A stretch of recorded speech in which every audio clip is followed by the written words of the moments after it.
Bonsoir à vous tous. Merci de nous retrouver pour cette soirée spéciale débutant. Donc je suis avec 3 jeunes traders et je les remercie de venir, de venir à ce live tout simplement. Donc, faut peut-être que je mette le Discord, ça serait peut-être. Voilà.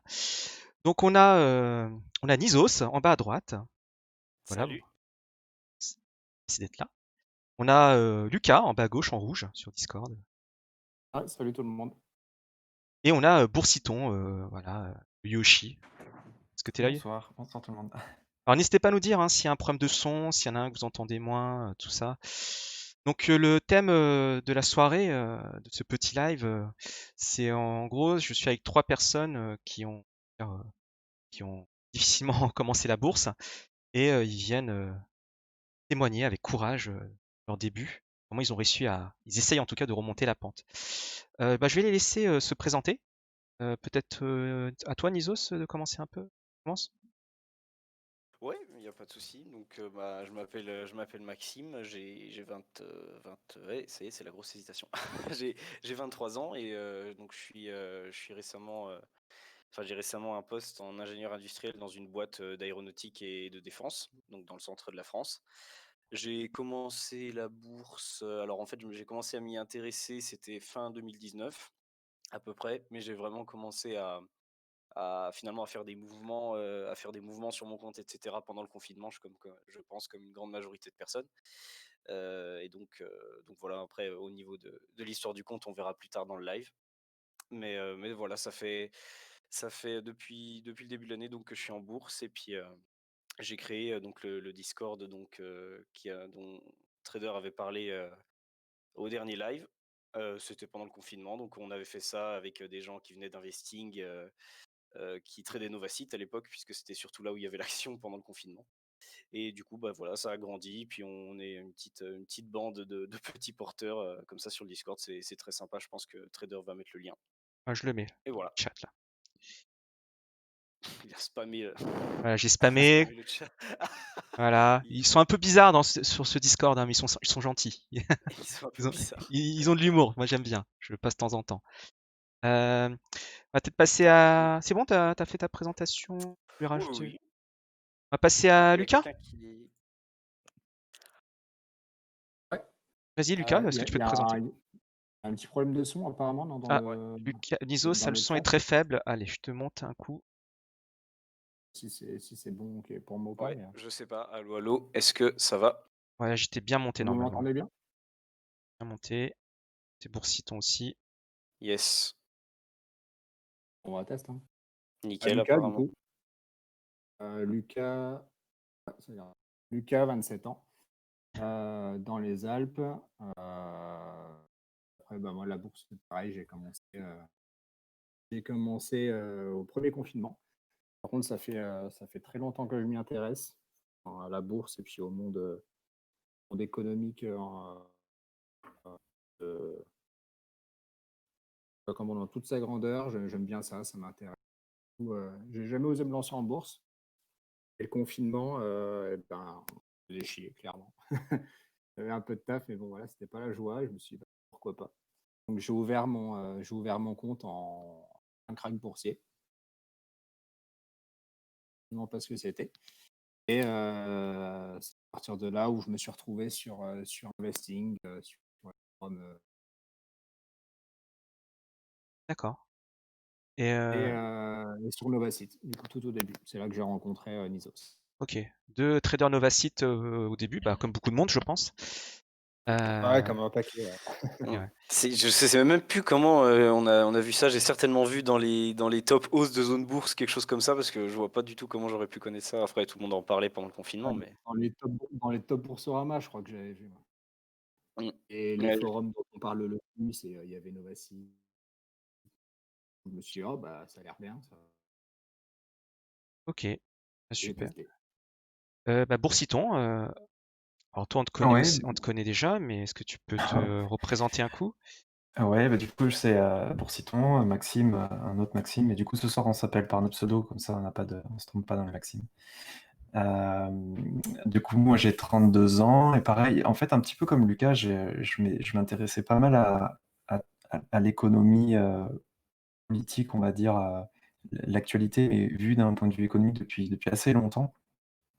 J'étais assez, je suivais pas mal, j'aimais bien écouter typiquement enfin, BFM Business, ce genre de radio, ça, je trouvais ça intéressant et pertinent. Et je me suis mis vraiment à la bourse concrètement au moment du crack, parce que bon, ça faisait un moment que je voulais ouvrir un compte. Et puis je me dis, bon, allez, tout le monde en parlait, c'était l'occasion. Tout le monde disait, ouais, il y a des opportunités de dingue à faire. Enfin, le coup classique de quand la bourse est au plus bas.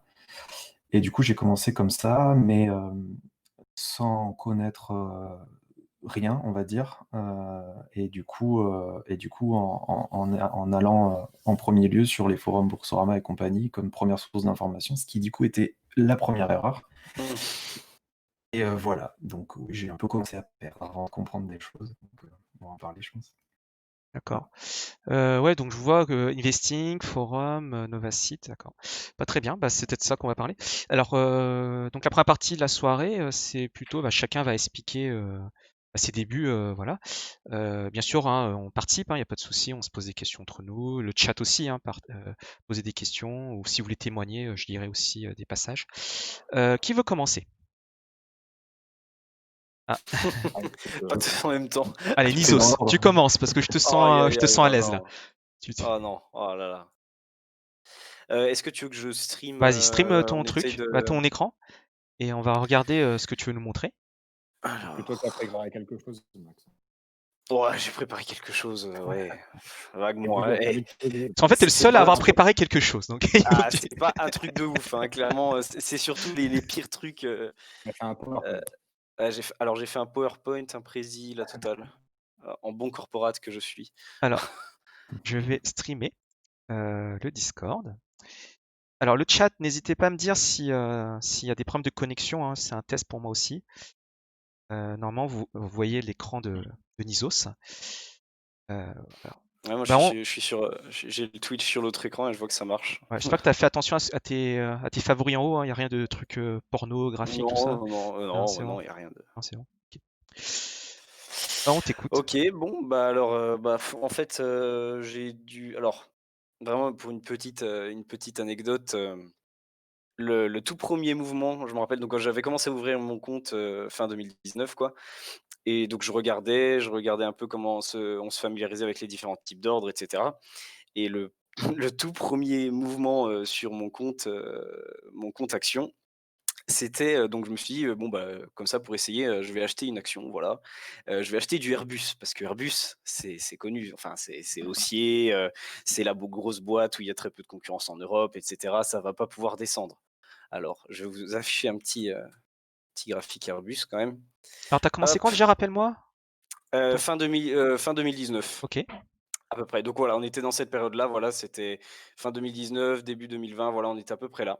Je me suis dit: je vais acheter du Airbus» et j'ai pris un screenshot de mon broker. Je sais pas si ça se voit en stream? Ah non, ça se voit peut-être pas. Si, on voit Airbus là. Ouais, bah voilà, donc là, il y a mon PRU ici. Attends, où ça? Je vois pas ton PRU. Il est où? En haut? Ah non, non, pardon, ouais, mais c'est parce on voit pas la fenêtre. Bon, bah, soit, moi, c'est parce que c'était hop. Bah, en fait, mon PRU, il est ici, Donc à 140 euros. 139,12 €. Donc t'as le PRU le Dommage. plus élevé de France pour Airbus. Je pense que j'ai un des PRU le plus élevé de France sur Airbus. Heureusement, c'était juste pour une action, donc ça va. Mais vraiment, je me rappelle quand j'ai plus tard, là, pendant le confinement, quand j'ai regardé, parce que forcément, j'avais pas de stop, donc j'ai pas vendu ma ligne. De toute façon, j'avais qu'une action. Et j'ai regardé le PRU, je fais: ah ouais, j'ai vraiment acheté le hors-bol du plus haut d'Airbus, quoi. C'est un trade légendaire qui aujourd'hui est à combien de pertes aujourd'hui? Ah, 31%, c'est Ah, ça pas si va. Elle horrible a quand pris même 4% aujourd'hui. ouais, comparé aux 65 du crash. Oui, c'est vrai que là, ça fait 3 jours qu'elle remonte bien. D'accord. Donc bon, ah, voilà, c'est l'exemple typique du gros piège, quoi. Ça va pas descendre, et en fait, si, ça peut toujours Mais tu descendre. regardais les graphiques ou pas trop? Pas du tout, non. Là, c'était vraiment comme ça. Je me suis dit: «Vas-y, je vais acheter du Airbus, je vais voir comment ça se passe, comment mon interface réagit, comment je peux monitorer mes différents titres, et cetera». parce que donc voilà, c'était juste histoire de familiariser avec le compte, quoi. Mais bon, Airbus, c'était vraiment pas dangereux, je veux dire, à cette époque-là, pour quelqu'un de non initié, quoi. T'inquiète pas, ça remontera Et un jour. oui, oui, oh bah, de toute façon, ça va, la perte latente n'est pas non plus monstrueuse, sur un titre. Après, donc j'ai commencé à regarder des graphiques, à regarder différentes émissions, chercher sur internet, etc. Et j'ai commencé à faire quelques petits mouvements qui au début étaient gagnants sur des actions du CAC, hein, au moment où c'était vraiment au plus bas, mais voilà, le CAC commençait à se reprendre un peu. Et après, donc je suis arrivé sur la tueuse de compte, Novacite. Je pense qu'il a soit rendu extrêmement riche énormément de gens ou alors qui a appauvri énormément de gens.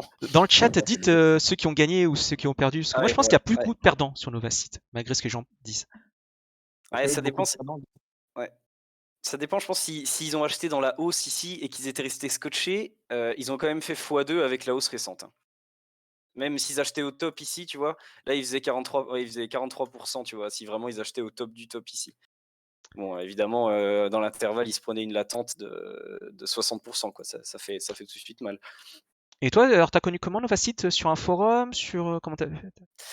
Alors c'est une bonne question. Non, je crois que j'utilisais vachement Zone Bourse au début, donc j'allais sur le site assez régulièrement et je voyais dans les top hausses, waouh, Novacite 40%, là c'est ici qu'il faut être, quoi. C'est the place to be, c'est ici qu'on va se faire de l'argent, quoi. Donc j'avais assez peu de notions d'analyse graphique au début et bon, j'avais voilà, on va dire un bon sens. J'avais vu que ça avait décollé, que ça se stabilisait et d'un coup, il y a eu ce gap ici. Ça a consolidé, ça a commencé à monter. Je dis: «Ah non, c'est bon, j'y vais» et j'ai acheté quelque part par là, je crois vers PRU de 2, je crois 2,10 et bah, c'était pendant le confinement, j'avais les yeux devant mon graphique vraiment et là, pendant l'envolée, j'étais devant mon graphique en UT 1 minute et j'attendais la bougie rouge pour vendre clairement et j'ai vendu à 4, ou 4,9, 4,85, quelque chose comme ça, donc j'ai fait 128% en même pas une Ah bah semaine, quoi. bravo à toi, GG. Et du coup, je pense que c'est ça qui m'a porté préjudice parce que du coup, je me suis dit: «Mais en fait, c'est facile et tout». Donc du coup, j'ai laissé les choses se calmer, j'ai vu que ça tombait ici, donc bon, voilà, pour l'instant, je regarde. Et là, quand il y a eu la grosse bougie verte ici, donc on prenait quand même, quoi, 24% en séance, je me suis dit: «Ça y est, elle repart, pas sans moi cette fois». Donc je suis rentré là, quelque part par là. C'est monté, donc ici en avril, en mai, j'avais toujours une bonne PV, puis en fait après c'est descendu, mais ça va remonter, mais ça va remonter et non, ça descend, ça descend, ça descend et au bout d'un moment, je commençais à regarder, des vidéos de Nicolas Chéron et cetera. Je me suis dit: «Ah non, et là c'est pas possible d'avoir une latente de -32%», surtout que j'avais chargé comme un mulet en plus, forcément. J'avais une grosse taille de position, sans stop, sans plan, bref, c'est vraiment le truc, qui te crame ton compte, quoi. Et donc du coup, bah, je me suis dit: «Allez, là, il faut que je mette un stop sous un seuil technique, il y en a marre, il faut que ça soit automatique, sinon j'aurai jamais le courage de prendre la décision moi-même, quoi». Et je me suis dit: «Bah, je vais la mettre sous la MM100». Pas de chance, je me suis fait stopper ici au plus bas à 2,4, puisqu'après elle a monté, puis elle a littéralement explosé ensuite. Donc j'en ai racheté là quand même, ici, à 3 et je me suis refait quand même un peu de bénéfice ici, j'ai fait 41%, mais forcément sur une taille de position beaucoup plus petite, puisque bah, la position où j'ai pris 43%, ben, j'en avais pour 15% de mon portefeuille total. Donc autant dire que le money management, c'était vraiment pas ça, quoi. Et sauf que là, donc du coup, j'avais pris une taille de position beaucoup plus petite, donc ça, j'ai fait de l'argent, mais beaucoup moins que ma grosse perte que je me suis prise en juin. Et là, je suis re-rentré ici, une fois qu'il y a eu un breakout, et là, je me suis gavé sur la hausse et j'ai vendu ici sur une mèche, D'accord. malheureusement, Donc là, et je n'y t'as suis eu plus un plan rentré là. depuis. T'as eu Oui, un plan. là, j'avais quand même un truc, j'avais des notions de stop loss, j'étais rentré là-dessous, avec un stop qui était quand même assez large, hein, parce que ça fait un stop à 7-8%.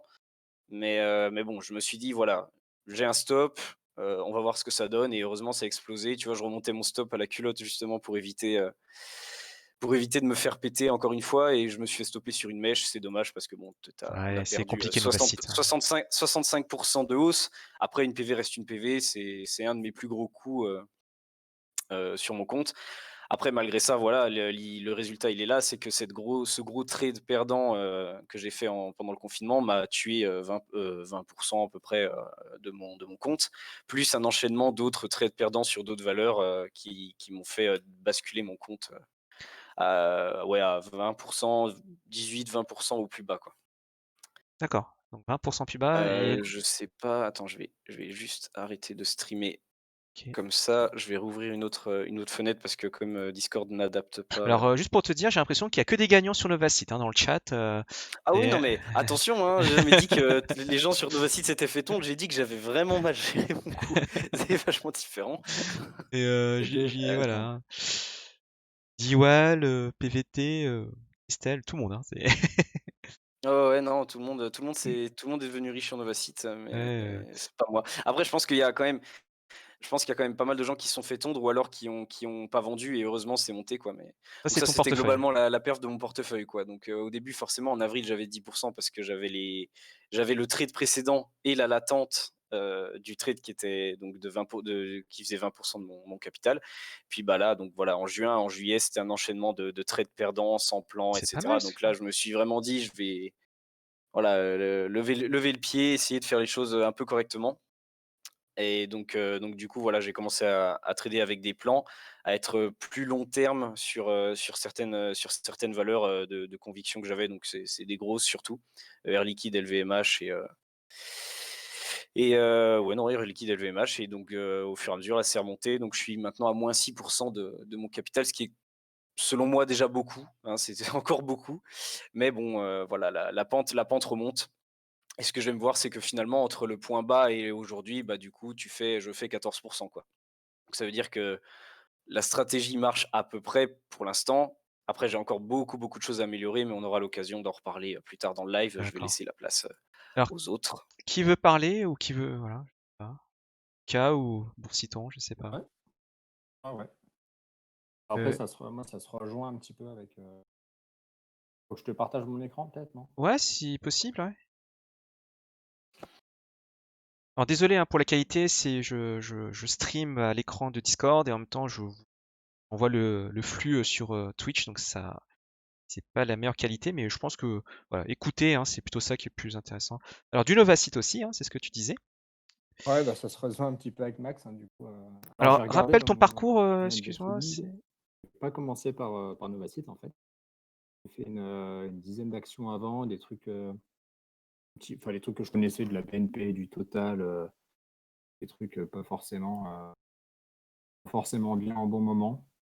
Du Biocinex, Hybrigenix, donc des bonnes valeurs, quoi.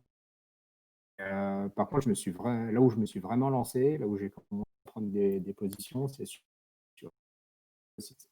Et je crois qu'en fait, avec Max, on est rentré quasiment au même moment. Parce que j'ai pris un premier trade vers 2,30, je crois, un truc comme ça, avec, avec à peu près 30% de mon portefeuille, je crois. Donc autant dire que le money management, je n'avais absolument pas. Je ne savais même pas ce que c'était. Je me suis juste dit, bah, ça monte, bah, je mets beaucoup, comme ça je ferai beaucoup de gains. C'est ce qui s'est passé pendant un moment. Parce que du coup, j'étais avec 30% de mon portefeuille à peu près là. J'ai renforcé, monté, je renforçais.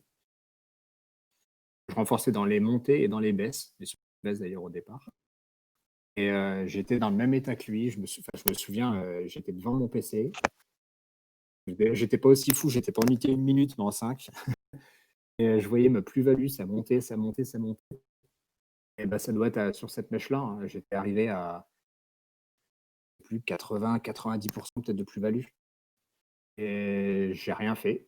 Et je suis retourné par là. donc t'as pas pris ta plus-value en haut? Ici, là. J'ai rien appris, j'ai regardé mon écran, j'actualisais toutes les 5 minutes, je crois, pour voir ma plus-value et ça prenait 200 balles à chaque fois. Enfin, c'était hallucinant, j'étais en dingue. J'ai rien pris et j'ai regardé baisser. Et à partir du moment où ça a baissé, en fait, je me suis dit, bah, je ne vends pas parce que ça me fait chier, j'avais tant de plus-value, attendre que ça remonte pour pouvoir les récupérer, en fait. J'ai attendu. Et comme à chaque fois, j'avais racheté dans les baisses ou alors trop haut, au final, je me suis retrouvé à vendre ici par là, enfin sur cette zone-là, quoi, sur les Putain, ouais, on a 110 vraiment vendu en même temps au pire moment, quoi.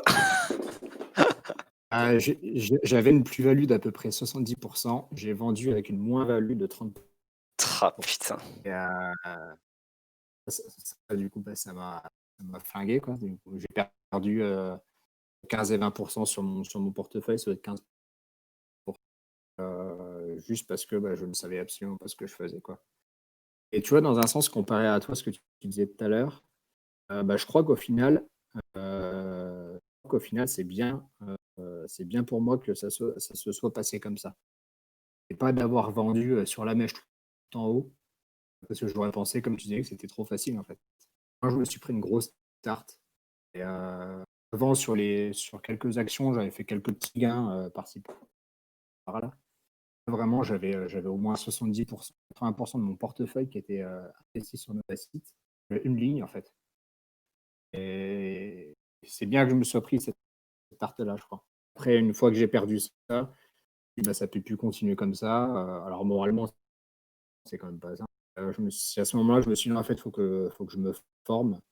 Si je continue comme ça, de toute façon, je ne sais absolument pas ce que je fais et je vais aller droit dans le mur, quoi. Je faisais comme les autres, hein. J'allais sur Boursorama, alors sur Investing. Il y a un mec qui disait ça va exploser, le RSI il est à 30. Je ne savais même pas ce que c'était le RSI. Putain, ça va exploser, j'achète. Et J'ai voilà. acheté à chaque fois. Incroyable, quoi. Ouais, c'est un peu pour ça qu'on a vu des envolées incroyables pendant le confinement, c'est qu'en fait tout le monde faisait la même chose que nous. Ah ouais. Alors, il y en a qui ont vendu à la hausse, hein, tant mieux pour eux. Mais après, au final, avec du recul, voilà, je me dis que c'est Donc c'est Novacite qui t'a mis mal finalement, en résumé. dessus. Il m'a mis très mal, ouais, très très mal. Et Hybrigenix également. Alors, une daube. Je connais pas celle-là. Ah, on n'a plus trop entendu parler depuis la fin du confinement finalement. Ah, j'espère que t'es pas monté tout en haut. T'es pas en haut. La mèche à 900% là. Ceux qui l'ont pris, bravo. Parce que 100%, mais moi j'ai racheté, je crois que j'ai racheté dans la baisse à peu près. Mois d'avril, ça doit être à peu près. J'avais vu une mèche énorme, énorme à 900%.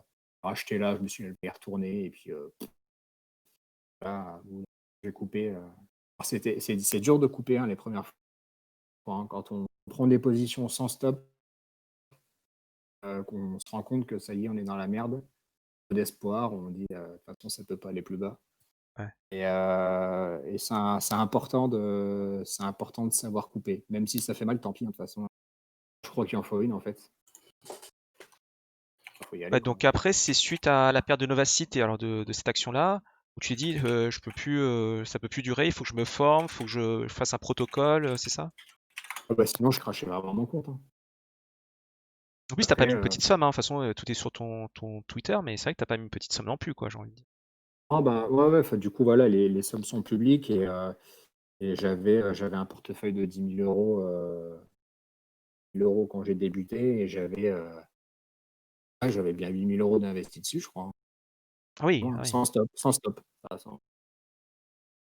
Et est-ce Ouais, que c'est t'as... ça qui est incroyable quand même, parce que on se dit, on a chargé, parce que c'est vrai que Lucas l'a dit, moi je l'ai pas dit quand j'ai parlé de Novacite, mais c'est vrai que j'ai rechargé beaucoup à la baisse. Et ça, je pense que c'est une erreur que beaucoup de gens, de débutants font. Enfin, il y a des pros qui le font, mais je crois que, enfin, je sais que Michael, par exemple, Michael Landreau disait qu'il s'autorisait à moyenner, mais seulement une fois. Mais nous, c'était constant. C'était quand il y avait une baisse, c'était ça y est, c'est le creux majeur, on va charger. Et ça charge, et au final, le piège des forums, hein. ouais, c'est ça, c'est le piège des forums, c'est le piège des analystes qui disent, bah là, on est sur un seuil technique, ça a remonté. Alors effectivement, peut-être que ça remonte, mais sur un jour ou sur Ouais, ou ils quelques disent heures. du long terme, sur les forums, ils disent ouais, c'est pour du long terme. Ouais, voilà. Après, C'est ça. ce qui est assez incroyable, c'est que c'est un peu le timing du gars qui dit que la bourse va s'effondrer depuis 3 ans. C'est que effectivement, ça s'est effondré. Vous voyez, j'avais raison. Et ben là, c'est un peu pareil avec Novacite. C'est que celui qui disait, bah, faut être long terme, même avec un PRU de 5, vous allez voir, il n'y a pas de risque. Et ben, quelque part, aujourd'hui, il a raison puisqu'on est à 8, après une grosse correction. Mais qui aurait pu prévoir? Je veux dire, ça, c'est impossible parce que ça aurait très bien pu retourner dans les abysses comme Hybrigenix, quoi. Il a encaissé 60% de comment? sur sa ligne, hein, celui qui a pas vendu. Alors là, il finit en gain, effectivement.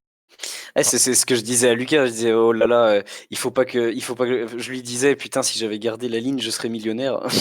Forcément sur une ligne chargée à bloc avec comme PRU de 4 si je vendais à 12 voilà et le roi du pétrole quoi. Après, Mais bon ouais, c'est comme ça. faut pas C'est comme ça. raisonner comme ça parce que enfin, pour moi en tout cas le stop est obligatoire. Ah oui c'est sûr. Donc Et, pour toi, et- pour vous deux, le stop est obligatoire maintenant. Ah ouais, obligé, ouais. Ah ouais. Obligé. Moi sauf sur mes valeurs long terme. Ah ouais. Alors effectivement j'ai une ligne totale où je ne suis pas en stop, mais c'est parce que voilà, je suis parti pour 10 ans quoi. Tu vises les Et dividendes, tu fais à tout la ça. quoi. limite, à la limite, si elle baisse, tant mieux quoi. Genre. Ouais, voilà, moi c'est pareil sur Air Liquide, Total, où je suis long terme. Sartorius aussi, je suis plutôt moyen long terme, mais avec un stop mental quand même s'il y a des zones techniques qui sont clés, sont cassées. J'allégerai, mais voilà, je lâcherai Ouais, pas, je pareil, pense, pareil la pour Air ligne. Liquide. Mais voilà, Air Liquide en plus, voilà, je vais la passer en nominatif. D'ailleurs, s'il y en a qui en ont dans le chat, n'oubliez pas de les passer en nominatif pour avoir la prime de fidélité dans 2 ans. Je crois que la deadline c'est au milieu du mois de décembre. J'avais la brochure actionnaire Le quelque mec qui part, pompe mais Air je saurais Liquide. pas vous dire. Ah oh bah oui, oui, là je peux te dire que je vais avoir une influence sur les cours là. Je sais plus combien de volume sur Air Liquide, mon Alors, gars. le chat dit, il y a Raphaël qui dit Boursorama devrait arrêter les forums. Moi, je suis d'accord, je suis d'accord.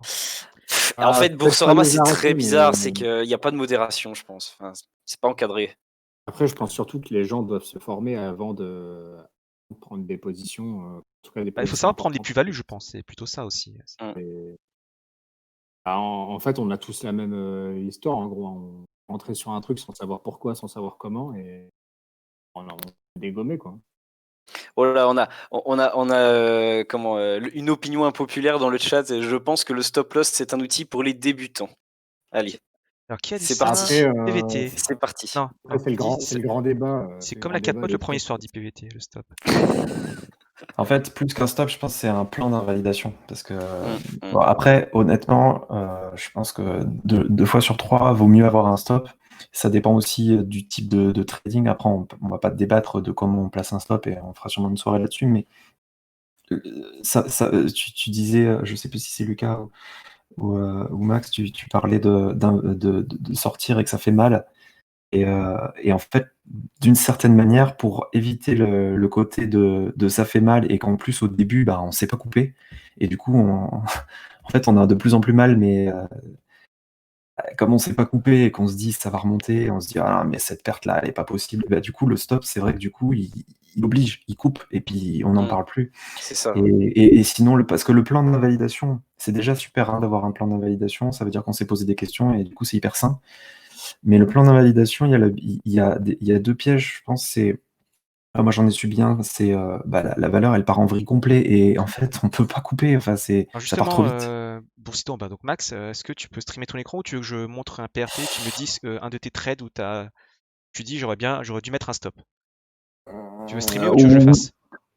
Ouais, bah, tu peux le faire, ouais, tu peux le Alors faire, ok. ça sera peut-être Alors plus c'est quelle simple. action que tu veux Et que je montre?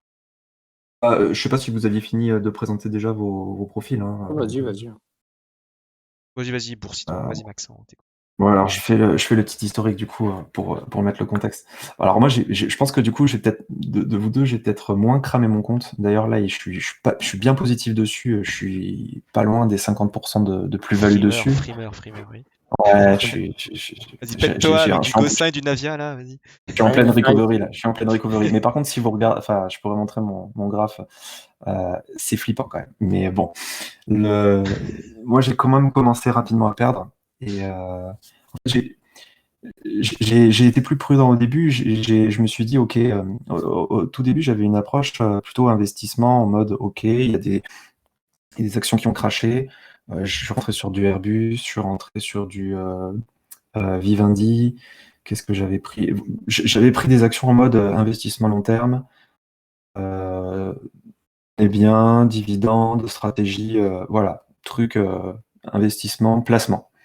Et puis assez vite, je me suis rendu compte que c'était pas si facile. Enfin, c'était pas. En fait, il y avait des trucs pas logiques. Typiquement, quand je voyais des publications sur des choses qui me semblaient très positives et que ça croûtait le lendemain, je me disais, mais il y a un truc pas logique. Et bon, après, je me suis aussi intéressé je regardais sur certains forums, je regardais les discussions et je voyais effectivement certaines valeurs. Et je voyais des valeurs qui partaient bien à la hausse et tout. Je me suis dit, bon, je vais diversifier parce que visiblement, dans les bonnes pratiques d'investir en bourse, il faut diversifier, avoir un peu de bio, un peu de tech, etc. Donc j'étais parti comme ça. Et moi, je faisais des petites positions. Je m'étais dit au début, je vais mettre petit. Est-ce Et que tu puis as un si je exemple gagne, ça sera bien. pour que je montre au chat le graphique? Un exemple Airbus, alors c'est pas vraiment un très bon exemple parce que pour le coup Airbus, j'ai pas perdu dessus. Ok. Airbus, j'étais rentré bien. En fait, là où j'ai perdu, entre guillemets, c'est quand j'ai commencé à prendre peur. C'est-à-dire que du coup, j'ai eu la chance de perdre assez vite, on va dire. Et après, j'ai commencé à prendre peur et j'ai pris peur et j'ai pris conscience aussi des risques, notamment en commençant à apprendre et en regardant tout ce qui. Ouais, c'est toujours pareil, hein, c'est les webinaires de Nicolas Chéron. On avait aussi Trade France qui faisait des vidéos un peu tous les soirs. Donc c'est là que j'ai découvert tout un tas de nouvelles actions. Mais disons que mes premières grosses erreurs, en fait ma première grosse erreur, et là où j'ai appris notamment l'intérêt d'un stop, j'ai appris aussi l'intérêt de dézoomer un graphique, et aussi l'intérêt potentiellement de regarder les finances d'une entreprise avant de rentrer, et surtout avant d'écouter des forums, c'est Delta Drone. Ma grosse expérience de daube et de perte, c'est Delta Drone. Donc éventuellement, tu peux la montrer parce qu'elle est plus pertinente, en tout cas pour moi, par rapport à mon expérience, et elle est plus pertinente que Airbus. Airbus, pour le coup, j'ai très peu gagné dessus, et j'avais mis un stop, je suis sorti quasiment flat. C'est dommage, j'avais un PRU de 50, quoi. Mais bon. Ça, je pense que beaucoup de gens s'en mordent les doigts, hein. Du Airbus acheté sur support à 48, qui ont été au Ouais, moins vendus même vendus dans la hausse à 60 euros là quand il y a une envolée. Ça fait mal maintenant. en fait, je l'avais je l'avais acheté en 2 fois. Je crois que j'avais acheté à 52, puis après à 49 et quelques. Donc j'avais un très bon PRU. C'était monté 56 et tout, puis après ça recommençait à partir en vrille. Je sais plus, à un moment, il y avait les marchés commençaient à rebaisser, et là, tout le monde disait, ok, la deuxième jambe de baisse, elle est pire que la première. Oui, il y Rappelez-vous a les eu crises cette précédentes. rumeur de la deuxième jambe baissière qui est pour l'instant pas venue. Non, non, non, on l'attend toujours. Et, donc, du coup, je me suis dit, ok, je mets des stops partout. Pareil, à ce moment-là, j'avais rentré Chargers. Après, je vais parler de Delta Drone, mais j'avais eu peur pour ça. J'avais rentré Chargers, j'étais un super gain. Je me disais, génial. Et du coup, je l'avais acheté vers 13 ou 14, enfin, c'était pas mal. Et puis du coup, je me suis dit, bah, super, je recharge, j'en ai racheté à 18, puis je vois que c'était parti à 20, 22, je suis roi du pétrole, et puis très vite, ça baissait, ça baissait, ça baissait. Donc pareil, des stops, là où j'ai commencé à mettre des stops, mais avant de connaître les stops et de savoir couper une perte, j'ai commencé par tenir la perte et surtout recharger, moyenner à la baisse. Donc ça, c'était sur Delta Drone. Moi, j'étais pas mal sur BioUV, et pareil, BioUV, j'ai tenu une perte super longtemps parce que je l'avais acheté à 7 et quelques, puis après j'ai moyenné à la baisse, moyenné à la baisse. Mais là, par contre, j'étais un petit peu plus serein sur la suite. Delta Drone, j'ai vite compris le problème. Delta Drone, moi, je suis rentré après la grosse bougie verte que tu as en avril, qui est elle a fait plus 100 en fait, concrètement. Et en fait, à ce moment-là, je me disais, moi, je faisais des petites lignes, j'avais 10 000 euros en fait sur mon compte, et je commençais par des lignes de 500 euros, et je mettais 1 000 euros, pour moi, c'était pas mal, quoi. Donc là-dessus, c'est ça qui m'a évité aussi de cramer mon compte. Et à ce moment-là, je cherchais des lignes à rentrer. Et là, je vois les actions, je me suis dit, je vais acheter des actions qui performent, quoi. Donc je regarde les actions qui performent, et là, je vois Delta Drone, punaise, 100%, hein, énorme. Donc je regarde un peu, je regarde les forums, je vois les discussions, là, les gens, ils étaient euphoriques, c'est énorme, c'est génial et tout. Je me dis, ouais, super, les drones en plus, ok, truc d'avenir, pourquoi pas, diversification, allez, c'est parti. Et le lendemain, je regarde et je vois que ça continue à monter, et je me dis, c'est génial. Et je vois des discussions là qui disent, ouais, 0,5, ça va monter, ça va être énorme. Donc je rentre dessus, je crois 0,54. Et 0,054. 0,054, ouais. Du coup, nickel. Dès que je rentre, ça commence à baisser. En plus, j'étais pas dans l'ordi, donc voilà. Je replace un ordre un peu après. Et pour le coup, c'était une ligne à 1 000 euros, donc pour moi, c'était une ligne pas mal. Après, elle baisse, elle baisse, elle baisse, elle baisse. Et là, je suis à moins 100 euros. Je fais punaise, moins 100 euros. Mes pertes avant, c'était moins 20 euros. Je me disais, ah mince, c'est dommage. Enfin, ça fait mal quand même de perdre des sous. Et puis, bon, je me dis, je vais pas couper, ça va remonter. Puis je vois sur les forums, ouais, mais c'est bon, consolidation, enfin les trucs classiques, quoi. Elle va remonter, ça va être Ouais, énorme, machin. Et puis, pas longtemps après, remonte. Du coup, j'étais en gain, j'étais bien, quoi. Je me dis, nickel, c'est bon, c'est reparti, quoi. je prends pas ma plus-value et je sors pas non plus. Du coup, elle rebaisse. Puis là, elle rebaisse plus bas encore. Et du coup, je suis en moins-value de plus en plus, 200 euros. Je me dis, punaise, c'est chaud. Et puis j'ai moyenné à la baisse comme ça, 2-3 fois, pas des grosses sommes, mais à chaque fois, ça baissait un peu mon PRU, mais c'était toujours tout pourri, quoi. Et ça a duré pas mal de temps. Et pendant ce temps-là, du coup, c'est là que j'ai beaucoup appris. Déjà, j'ai beaucoup appris parce que j'étais en train de subir une perte, donc je voulais comprendre pourquoi. Et puis du coup, cette prudence-là, elle m'a servi après. euh, Peut-être à tort, parce que sur certains trucs, j'ai coupé alors que franchement, j'aurais pas dû. Mais c'est là que vraiment, voilà, je suis rentré en fait dans le vif du sujet de attention, on peut perdre. Et surtout, après, j'ai vite compris, on dézoome, action baissière, pas bon. Aussi, qu'est-ce que c'est les OCA, tous les trucs vantés par les forums Boursorama, en gros. Hum. Donc, je suis assez content en fait d'avoir commencé par perdre comme ça. Parce qu'à un moment, je l'ai coupé cette perte. À la fin, je l'ai coupé, j'ai dû perdre 600 euros dessus. Ce qui était énorme, hein, au final, parce que j'ai retenté plusieurs fois à le remonter. J'ai tenté de reprendre. Après du coup, elle était à 0,03. Des fois, j'ai rechargé parce que je me suis dit, ok, ça va remonter, je vais baisser mon PRU, je vais ressortir à 0,04. Du coup, tu avais une bonne partie de ton portefeuille à la fin si tu moyennais. Non, parce qu'en fait, à un moment, j'ai coupé une moitié, mais j'ai rechargé en fait parce que je voulais me rattraper. Donc à chaque fois, je Ouais. baissais mon PRU, mais en fait, je me recramais 100 euros. Enfin, j'y arrivais pas, quoi. Et à un moment, et c'est d'ailleurs à ce moment-là, donc en fait, en gros, moi, sur mon compte, je pense que j'ai dû perdre au maximum 1 500 euros quand même sur mon 15%. compte. Ouais, voilà. Donc, Ça fait quand même des gros pourcentages à encaisser parce que psychologiquement après c'est plus la même chose et la psychologie c'est assez on en discutait aussi avec Lucas et qui disait moi depuis que je suis en positif mes trades se passent vachement mieux et ça franchement c'est un truc de fou parce qu'à partir du moment où tu sais il t'a vachement un biais positif par rapport à ça, parce qu'à partir du moment où tu sais que tu es en positif, c'est que tu risques plus ce que tu as mis, tu risques ce que tu as gagné. Donc déjà, c'est beaucoup moins dur de perdre cette somme-là, même si ça l'est, entendons-nous bien. Hein. Mais tu sais que tu as plus de risques, enfin moins de risques sur ton capital de départ. Quoi. alors, ça et dépend. comme tu as ce mental, finalement, tu arrives à mieux appréhender le truc, et je pense que tu as le recul, alors que quand tu es en perte, tu as plutôt tendance à... Même si tu sais que c'est pas comme ça qu'il faut raisonner, mais tu as plutôt tendance à dire il faut que je fasse un grand coup, celle-là, j'ai une config qui me plaît bien et tu vas charger peut-être un peu plus. Tu vois, enfin, c'est tout ça, c'est une espèce de mélange qui fait que je pense que quand tu es encore en perte, ça tire tes performances vers l'arrière toujours, quoi. Ouais, après, je pense que le fait d'être enfin, moi, j'ai essayé beaucoup de techniques du coup depuis. Alors, toujours en essayant d'apprendre. J'ai une espèce de démarche où j'essaye d'apprendre, de comprendre, parce que ça me passionne aussi, c'est pour ça. Hein. Et du coup, c'est pour ça que je suis aussi orienté sur des small ou des valeurs un peu plus volatiles, parce qu'au final, l'apprentissage, il est forcé et il est plus rapide. Alors oui, il y a des risques, et oui, forcément, il y a des pertes. Mais du coup, c'est l'apprentissage de la psychologie dans les deux sens. Il est hyper important parce que ça m'est arrivé plusieurs fois d'être en gain et du coup de perdre. C'est-à-dire que je j'avais des plus-values et j'étais potentiellement pas mal placé, enfin j'étais bien rentré, peut-être un peu au hasard des fois sur des signaux douteux, mais le fait est, c'est que j'étais en plus-value et par exemple, j'ai eu comme ça, mince, blockchain, j'étais super à un moment. Pareil, au début, j'ai eu Gossin aussi cet été, super plus-value et direct, grosse moins-value.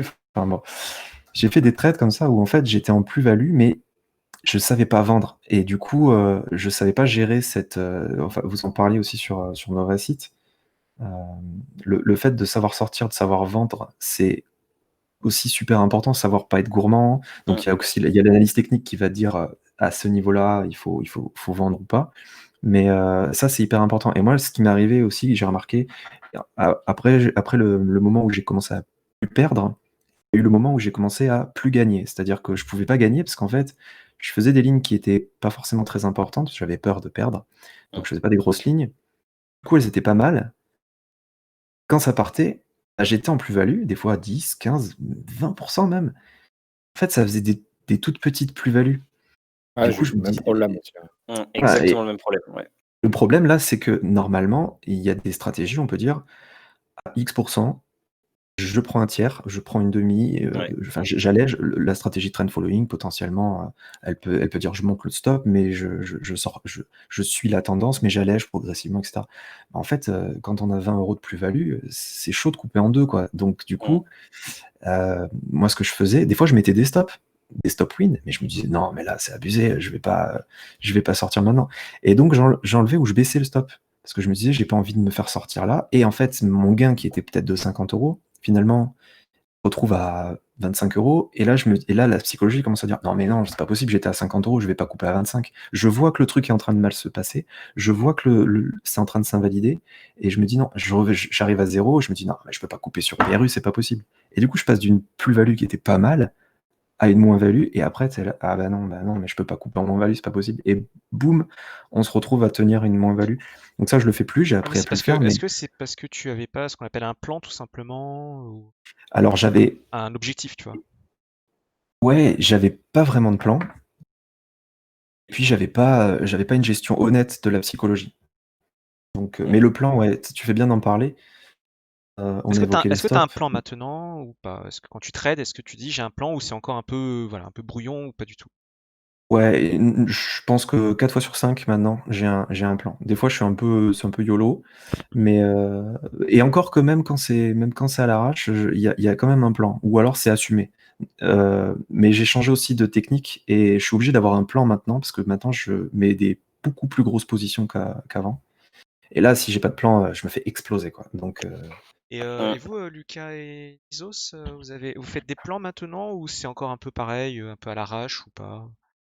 Ah, moi, j'ai toujours, à partir du moment où je rentre sur quelque chose, je sais exactement, combien je peux perdre, potentiellement. C'est ton stop loss, Donc, ça. ouais, c'est ça. Mais, comme disait, Boursiton, du coup, moi aussi, maintenant, je peux augmenter mes tailles de position, hem, parce que je suis beaucoup plus patient qu'avant. Je rentre sur une valeur, hem, j'optimise au maximum mon entrée, en fait. Ce qui me permet de alors je vais pas te mettre de graphe, mais, si je rentre sur repli ou sur Alors tu me breakout, montrais quelque chose là sur le je stream, c'est ça? non, non, non, non, j'en ai pas, mais, enfin, c'est assez En gros, tu compréhensible essaies sans de graphe, de mais, faire une belle entrée, si je c'est-à-dire, rentre d'être proche d'un support, par exemple, sur, c'est ça? ouais, sur breakout ou alors sur repli sur un support, OK. je le fais au moment le plus opportun, enfin au maximum, on rentre jamais au point A pour, sortir au point haut. Et ça me permet de mettre un stop, assez court, 3-4-5, et en fonction de ça, et ben, je vais pouvoir prendre une position plus grosse. Et ça résout un petit peu le problème qu'il disait, c'est que aussi j'ai eu pas mal de valeurs où je me retrouvais à 50 de plus-value. 40, c'est énorme, mais en fait en montant, c'était pas fou, quoi. Alors attends, je vais regarder ton stream, tu veux peut-être, il y a peut-être un truc, Ouais, alors tapoter, attends, ouais, tiens, je vais montrer, tapoter.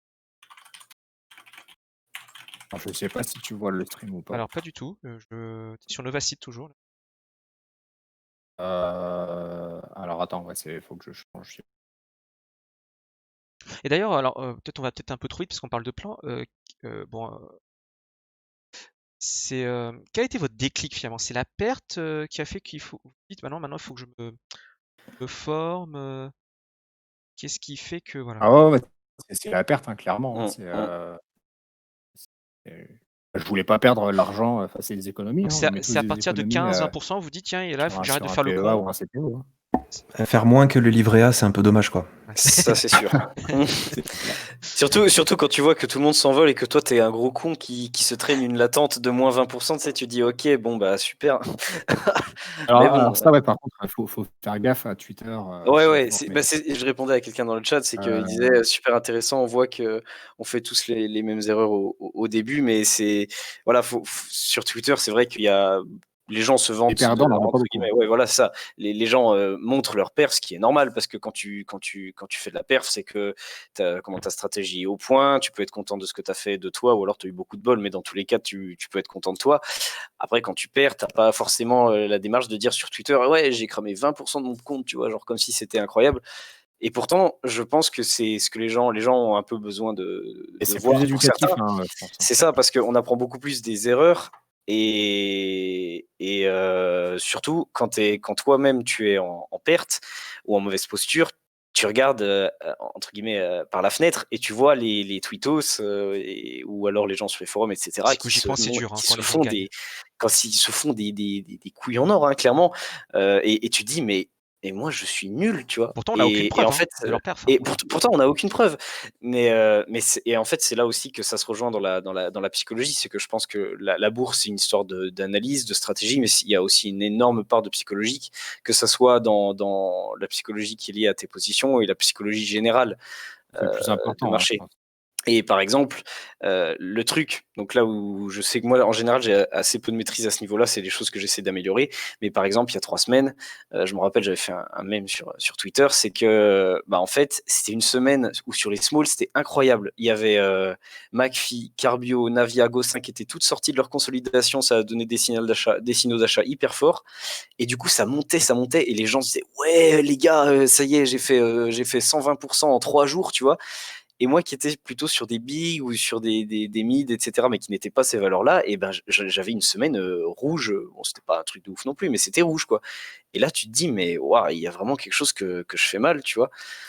Je Et vais montrer ton. Je pense que c'est ça, tous les traders de Twitter, c'est ça que tu.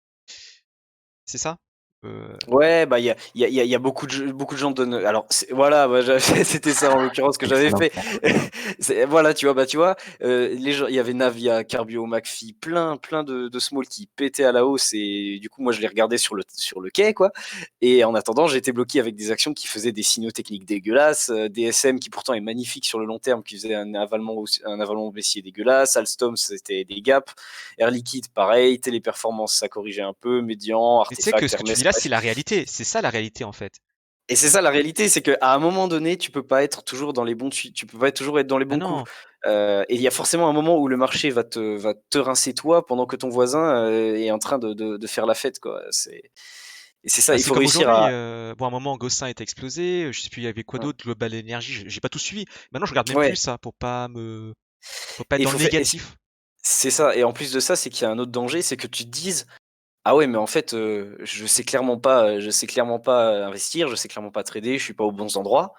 Et ben j'aurais très bien pu dire, ok, je brade je sais plus là, mes 5 lignes que j'ai ici, et puis j'achète du Gossin et du Navia. Et je pense que ça, c'est la meilleure solution d'acheter le top et d'acheter l'euphorie, et tu te fais vendre ta gueule dès le Ah, lendemain. tu fais du Et FOMO et tu serais voilà, rentré Le sans FOMO, c'est plan le et tu te pire. serais fait c'est ça, éclater, c'est hein. ça. Ouais. Et quand tu vois forcément, tu vois Gossin plus 9%, tu fais, mais vas-y, j'y vais, tu vois, ça va forcément monter et tout ça. C'est délicat, quoi. C'est délicat. Donc c'est pour ça, c'est bien d'avoir Twitter, d'avoir des sources d'information, donc forcément avec un esprit critique, hein, mais d'avoir Boursorama. Tous les forums Boursorama ne sont pas des racoleurs ou des pousseurs. Mais c'est bien d'avoir des sources d'information, mais il faut aussi savoir s'isoler et se dire, ok, j'ai ma watchlist, j'ai mes screeners, je vais regarder calmement et je vais investir sur les configurations qui me plaisent, quoi. Ouais, je suis Twitter d'accord. peut donner Ouais. certains signaux, des fois, mais c'est vrai que ça rejoint ce qu'on disait. De toute façon, quand on rentre quelque part, même si des fois c'est un peu tard, il faut se dire, ok, je rentre là, la valeur elle a pris 6, 5, 6, 10% même, mais elle est où? On en est où? Dézoomer le graphe, ok, ça pue, c'est pas bon, est-ce que je Ouais. peux faire quelque chose? Est-ce que je vais arriver pile sur une résistance? Des fois aussi voir, ok, on en parle trop sur Twitter, du coup, est-ce que c'est pas un peu trop tard? Enfin, et ça, c'est beaucoup l'expérience et encore une fois, la psychologie de se dire, ok, tout le monde gagne. Après, ce qui est très sympa, je trouve, avec Twitter quand même, c'est que malgré tout, il y a beaucoup de partage et il y a aussi du partage des gens qui sont pas des winners, quoi. Mm. Alors forcément, c'est sûr, moi, j'ai pas envie, enfin, je me suis mis sur Twitter et c'était pour partager, mais aussi pour une espèce de cahier d'exercice, quoi. C'est sûr que des fois, quand je me prends une grosse claque, j'ai pas envie de dire ah mais super, j'ai perdu. Enfin, en fait, j'ai juste envie de tout éteindre et aller pleurer dans mon Comme coin, tout le quoi. monde. Bah, Lucas aussi, Et tu en étais en même train de temps, dire. Non, vas-y, fini.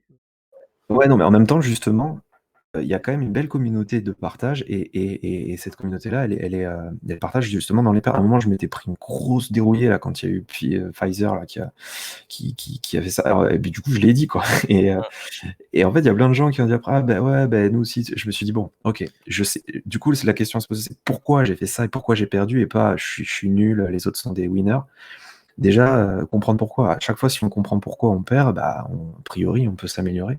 Et puis surtout, ce qui est très positif, je trouve, avec Twitter, il y aura forcément des haters, et cetera, mais quand même pas mal de gens qui sont là, et qui ont les mêmes problèmes que nous, qui sont pas forcément des gros comptes ou quoi, qui sont très anonymes, mais qui du coup, il y a cette entraide-là, même dans le négatif, et je pense qu'il faut pas hésiter à partager ses pertes, en fait. Hum, hum. Il y a une bonne communauté, ouais, on peut pas mal échanger. Et dire: «Bah, voilà, j'ai perdu», et puis quelqu'un qui va dire: «OK, mais moi aussi», et finalement, même moi, Twitter, c'est pas forcément parfait pour, débattre, mais de dire, «OK, bah, j'ai perdu, mais pourquoi? Bah, je suis rentré là». Bah oui, tu vois, t'aurais peut-être pas dû rentrer là, ou t'aurais dû sortir là. Pourquoi t'es pas sorti? Bon, OK, t'aurais pu mettre un stop, ton stop était trop bas, trop haut. Et ça, c'est super bien, parce que la fois d'après, ben, soit on refait la même bêtise, mais au bout d'un moment, on va se soigner, soit bah, on le fait pas parce qu'on se dit: «OK, la dernière fois, je me souviens que j'ai fait ça, je vais pas le faire parce que voilà». Donc malheureusement, moi, je constate qu'il y en a qui sont vraiment très bons, et c'est beaucoup l'expérience qui parle aussi. Il y a Damien qui repose une question apparemment. À quel moment, comment vous avez su choisir vos actions sur tous les réseaux? Bah, moi, je me sers quand même des réseaux, personnellement, mais je m'en sers un peu comme un screener. Je Je vois suis d'accord avec les actions qui ressortent. Après, je sais qui je suis sur le compte, je suis sur Twitter. Je sélectionne aussi, je vois ce qui ressort. Ça me fait une checklist. Et ensuite, je les regarde sur ProRealTime. Après, j'ai aussi des screeners perso, mais ça me permet d'avoir une watchlist de 30-40 valeurs, par exemple, et ensuite, je sélectionne celle qui pose le plus. Et en fait, les réseaux sociaux sont pas à bannir. Parce qu'il y a plein de bonnes idées, mais par contre, il faut rentrer sur quelque chose que vous l'avez décidé, et parce que c'est pas faire de FOMO, quoi. Et enfin, j'en ai fait plusieurs fois, et quand je regarde mon journal de trading, je vois que là où j'ai perdu, c'est bien souvent des trucs où je suis rentré sans plan parce que j'ai vu quelque chose à gauche, à droite. C'est Alors, j'ai perdu aussi, c'est exactement le même cas. Ouais. j'ai perdu aussi sur des trucs que j'ai sélectionnés, hein, heureusement. Mais au moins, je sais pourquoi, en fait. Et c'est important. Et vous pensez que, est-ce qu'il ne faut pas faire comme Pfizer, il conseille beaucoup, de faire les plans en dehors du marché? En gros, on passe zéro ordre pendant le marché, pour éviter justement tout ça. Qu'est-ce que vous en pensez de ça, vous? Ça dépend de ton style de trading. J'ai pas entendu. Ça dépend de? Je pense que ça dépend de ton style de trading. D'ailleurs, vous êtes plutôt quoi? C'est vrai qu'on l'a pas Et, dit. C'est quoi votre style trading? On l'a pas dit ça. bah, moi, perso, je suis dans ce cas, je passe aucun ordre en journée. Et les seuls moments où j'en passe, je perds. D'accord. Donc toi, maintenant, Je c'est fais tous mes plans. un plan, un stop en dehors du Euh, marché. un ASD, le breakout ou sur repli sur support. Et dès que je suis rentré, je mets mon stop et terminé. D'accord. C'est véridique, hein. À chaque fois que je prends un ordre pas prévu en journée, je perds tout le temps. Parce que j'ai pas fait de plan, parce que je n'ai pas prévu. Ouais, le Ouais, FOMO, quoi. c'est vrai que c'est. Moi, j'ai eu beaucoup de mal au début quand j'ai repris le taf à pas mettre des ordres enfin, j'avais du mal à mettre des ordres ASD, quoi. Pour moi, quand tu mettais des ordres ASD, j'avais un espèce de biais qui me disait, bah, t'es toujours en retard, en fait, un peu sur le mouvement, alors que voilà, là, tu vois qu'il y a quelque chose qui se passe. Moi, je me mettais des alertes, par exemple, sur des seuils techniques, etc. Je me disais, ah, voilà, on approche d'un seuil technique, je rentre à TP, quoi. Mais sauf que ça a plus été viable, en fait, parce que tu peux pas être partout sur le marché. Et surtout, bah, moi, ce qui m'empêchait aussi de passer des ASD, c'est bah, le même que tu y avait avant. C'est typiquement, j'ai mis un ASD sur un breakout de Nexan. Je me suis dit, allez, maintenant, il faut que je fasse mes plans le soir. Je mets mes ordres d'achat au-dessus des seuils techniques. Et comme ça, bah, j'achète le breakout dès que l'action se passe, quoi. Et typiquement, bah, là, sur Nexan, c'était une fausse cassure des familles, une bougie un peu en étoile filante, ça a retracé un peu. J'avais mis mon stop bah, juste un peu plus bas que l'étoile du matin, et du coup, c'est bien remonté après. Mais voilà, c'était un peu ça. J'avais un peu peur de ça, et aussi le fait que quand tu es en journée, ton ASD pète, et toi, tu n'as pas de stop. Et si la valeur retrace, eh ben, t'es niqué. Parce que tu sais pas, à partir du moment où ton ASD est déclenché, tu ne sais pas quelle est ta perte maximum admissible, quoi. Et moi, j'aimais bien rentrer ATP parce que du coup, j'entrais ATP et tout de suite après, je vendais ma ligne en seuil de déclenchement en mettant un stop, quoi. Donc c'est ça qui me plaisait en ATP et qui me faisait ne pas mettre d'ASD.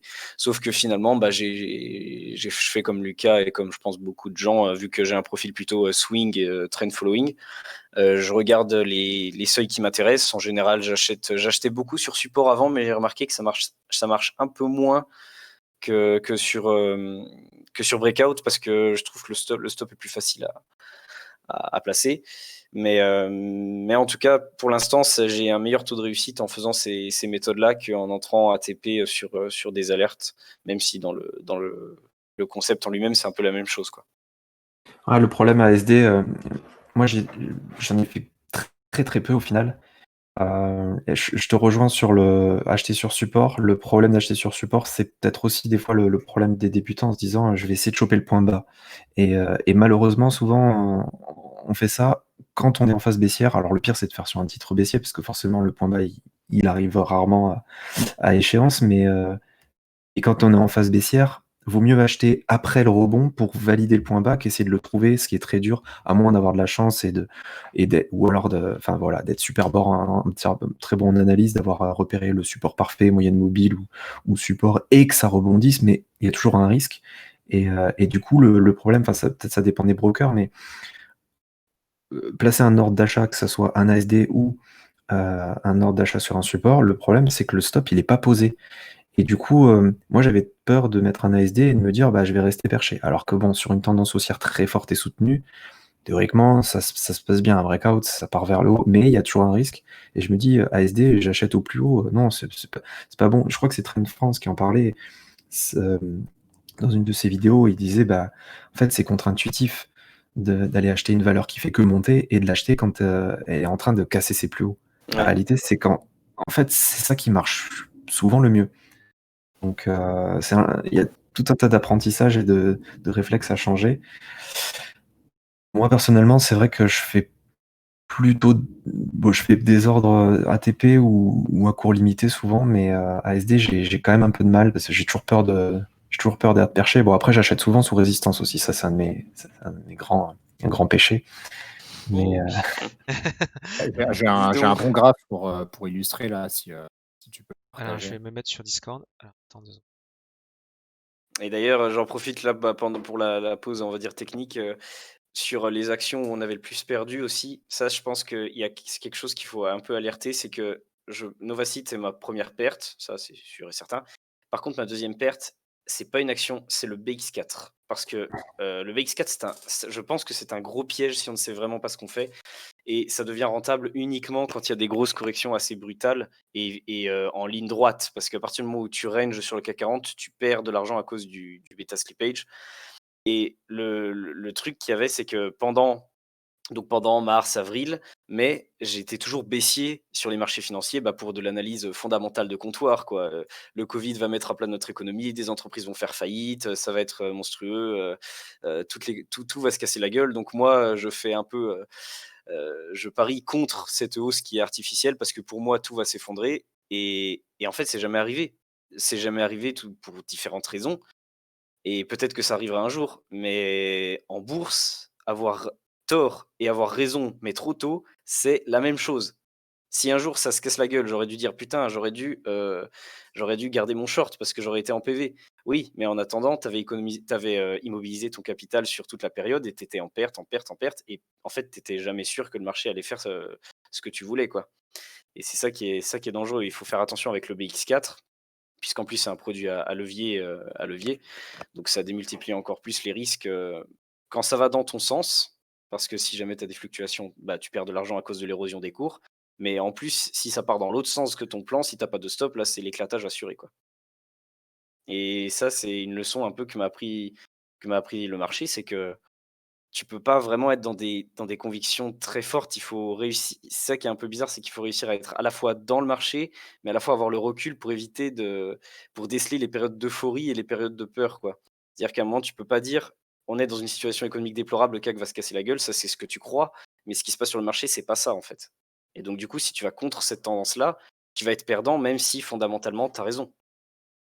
Et ça, c'est important d'avoir cette réflexion-là. Il faut faire attention à remettre en cause, c'est une remise en cause perpétuelle, en fait, la bourse. C'est que il y a de l'analyse, mais il faut aussi savoir avoir tort, en fait. Et je pense que le stop, c'est ça, c'est bah voilà, enfin le stop ou le seuil d'invalidation, hein, c'est la même chose, même qu'on veuille en poser un ou pas. C'est dire, bah voilà, je pensais que ça allait aller là. Visiblement, ça va pas là, c'est pas encore son temps, c'est pas encore les bonnes conditions. Donc, je tourne la page et je passe à autre chose, quoi. BX4, je regardais tout à l'heure, j'en ai fait 8 fois, je fais 8 pertes. Ouais, c'est pas. Vous voulez nous montrer quelque chose, K ou Ouais, je sais pas si tu as du coup Alors, le je me graphe. connecte à ton stream. Bah, vas-y, hein, mets-toi sur l'écran, la bonne écran, parce que là on voit le Discord, je crois. Discord. On voit ça là. Attends, je vais le relancer. Pas sur le bon. Et je rebondis sur par rapport au fait de ne pas contredire le marché, entre guillemets. On a aussi le même effet sur les résultats. Moi, j'ai souvent été sur des valeurs un peu avec de la conviction. Je pense à BioUV, je pense à Chargers aussi, en me disant, bon, c'est pas mal, il y avait rien a priori qui s'annonçait comme être mauvais. Et en fait, les résultats arrivaient, résultats excellents, sauf que le marché décide que, et du coup, catastrophe. Et il y a des valeurs, pour le coup, à chaque fois, systématiquement, les résultats sont vendus. Alors c'est ça le fameux dicton, acheter la rumeur, vendre la nouvelle, mais en fait, moi je trouvais ça incroyable, et c'est pour ça qu'après j'ai arrêté BioUV, parce que je me suis dit, bon, je perds trop de temps dessus et je gagne rien. Bref, j'ai tenu une moins-value très longtemps, et systématiquement, ça montait, 2-3 jours avant les résultats. Et le jour des résultats, moi je me disais génial, ça monte, tout le monde est content et tout. Bah, le jour des résultats, c'était gamelle complète, alors que les résultats étaient super bons. Charger c'est instable parce que c'est un coup sur deux, mais souvent, et les traders ou les investisseurs confirmés disent toujours non, non, mais on joue pas les résultats. On est prudent de sortir avant les résultats, sauf si vraiment on est long terme et qu'on s'en fiche. Et ça, c'est un classique. Et du coup, c'est terrible, mais c'est le marché, cette entité un peu imaginaire, mais qui décide, et même si c'est complètement illogique, des daubes en annonçant qu'elles font moins 20% alors qu'elles faisaient moins 40, mais s'il reste tout pourri, et ben elles vont faire plus 20, ou Alors, en disant ouais, on va faire une justement, AK, et ben. alors désolé, hein, Lucas, après on regarde ce que tu nous montrais. Parce que finalement, je sais pas si vous avez pris des actions baissières. Alors toi, je sais que tu en prends pour l'instant. Les autres, sous Lucas, je sais pas. Mais désolé, Max. Voilà. Mais par exemple, Ah, mais je passe mon diplôme. mais qu'est-ce qui vous attire si vous en avez pris? Moi, j'en ai jamais pris, et je sais par chance. Qu'est-ce qui vous attire dans les actions baissières si vous en avez pris finalement?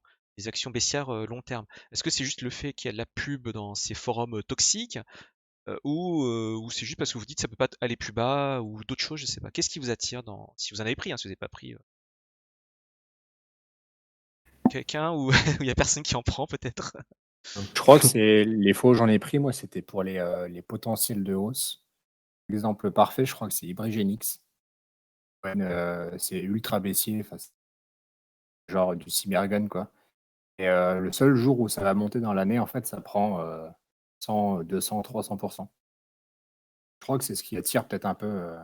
C'est le fait que tu peux être Du riche coup, d'un coup, quoi. C'est ça que tu te dis, ouais, la riche. Tu peux ouais, bien gagner, quoi. Effet je casino. pense qu'il y a un peu de ça, ou alors effectivement, ça peut que remonter. Et toi, Ah, c'est pour ça. Max? Alors lequel? Je sais pas, Nizos peut-être, Bah, moi, quand je regarde mes derniers trades, il y a pratiquement aucune valeur. Je crois que les pires valeurs, elles sont neutres Ouais, long donc t'as jamais terme, touché à ça, ouais. par exemple, alors j'ai pris il y a Total, il y a Alstom aussi, c'est plutôt neutre Alstom Alstom, sur le c'est long neutre, ouais. terme. Après, Alstom, bon voilà, c'est pour des raisons plus fondamentales que techniques que j'ai pris du Alstom, mais je sais que maintenant je dézoome, je mets mon graphe en hebdo, je dézoome et oh là, oh mon Dieu, mais qu'est-ce que c'est dégueulasse. Et donc du coup, je passe mon chemin, quoi. C'est assez rare que je prenne des valeurs baissières, quoi. Et toi, Max? Ou Bah, l'autre alors, Max? des Ouais, fois, il y a vas-y. des valeurs baissières qui sont très baissières, mais qui sont des fois en recovery. Bah, il y a eu, par exemple, Mint, il y a eu certainement Gossin. d'autres exemples, Gossin, Navia, pareil, Enfin, je crois que, ben non, Navia, ça n'a pas été introduit il y a très longtemps. Ah, Remarque, il n'y a pas c'est eu de pas beau, grosse hein. Quand tu tendance. dézoomes, c'est quand même pas beau. Ouais. C'était tombé très bas et là, on peut Tu peux parler de montrer recovery. Lucas Ouais. rapidement, Navia, pour ceux qui connaissent pas le graphe long terme. Ouais. Et toi, Boursiton, qu'est-ce qui t'attire justement sur les actions baissières qu'est-ce qui t'a attiré autrefois? Alors, bah, en fait, ce qui m'a attiré l'autre fois, au début, rien parce que je savais pas qu'elles étaient baissières.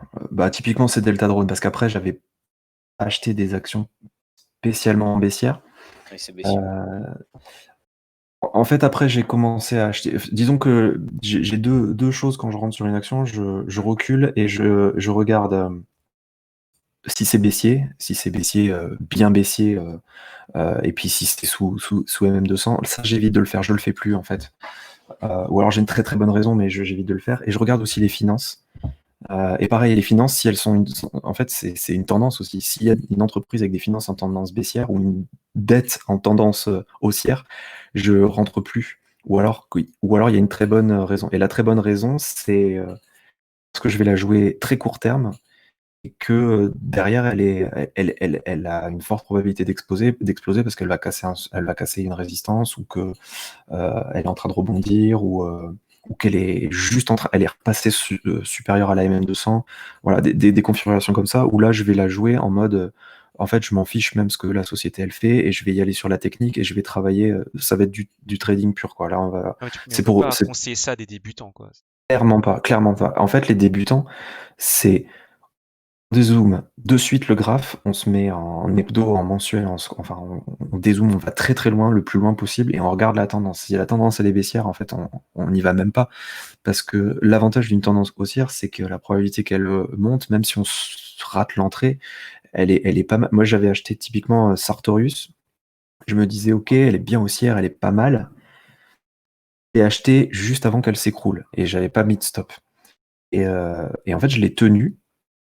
Parce que je me suis dit, ok, c'est haussier, donc allez, j'y crois. Mais j'ai pas rechargé quand même en bas, j'ai hésité plusieurs fois à couper, et en fait, elle est remontée. Et je suis sorti en belle PV, parce que finalement, et je l'avais acheté à 238, donc là, elle est supérieure à 300. Ah bah oui.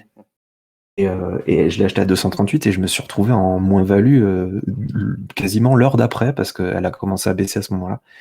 Et donc voilà, typiquement, ouais, débutant, valeur baissière, enfin, c'est dézoomer suite, et ensuite les finances, savoir si c'est une entreprise qui va faire de la dilution des OCA, ça c'est pareil, faut pas jouer ça, quoi. Faut pas Ouais, jouer ça. Si on le joue, on sait précisément pourquoi. Tiens, tu limiter veux les dire? performances sur l'écran. Enfin, c'est typiquement un truc, c'est haussier, c'est un bulldozer le truc. Rentre Ouais, là-dessus, alors forcément, on peut se manger des consolidations, voilà, ouais, mais mais tu as quand même beaucoup plus de chances si tu rentres sur breakout. Quand même beaucoup plus de chances que ton breakout fonctionne plutôt que ça baisse. ça, ouais, ça faut pas jouer le support, faut jouer la cassure de résistance. Ouais. C'est ça, hein. Ouais. Lucas, tu voulais peut-être nous montrer quelque chose on t'a depuis tout à l'heure? C'était Selectis, mais je sais absolument plus pourquoi. T'as acheté sous résistance, quelque chose comme ça. Ou support, non? Je sais pas ce que tu. Il disait qu'acheter des sous résistance, c'était son péché. Et tu disais, j'ai une valeur pour illustrer ça. Ah c'est oui, donc très bien. t'as acheté à une Ah, époque sous ouais. résistance. C'était ouais, on parlait des deux types d'achats sur certains pratiques, c'était breakout ou alors sur repli. Quand je disais sur repli, en fait, c'est pas une conso qui va je sais pas trop où. Et moi, j'ai eu le cas très récemment sur Selectis. Du coup, mon repli, il était là, je l'ai ouais. C'est un seuil que je surveillais pour rentrer parce que je l'avais cadré, elle était dans un range. Je savais que je voulais jouer le bas du range pour pouvoir jouer la remontée. Si j'achetais sur repli, c'était sur cette zone-là, autour des 54. Ou alors, je n'avais pas, c'était en ASD sur les deux breakouts, les deux résistances. J'ai eu aucun des trois. Et je l'ai regardé et là, ça fait 3-4 jours que je m'en mords les doigts parce que ça, c'est mon gros truc. Je vois plein de configurations qui sont très sympas. Je programme un ASD sur 5, je crois.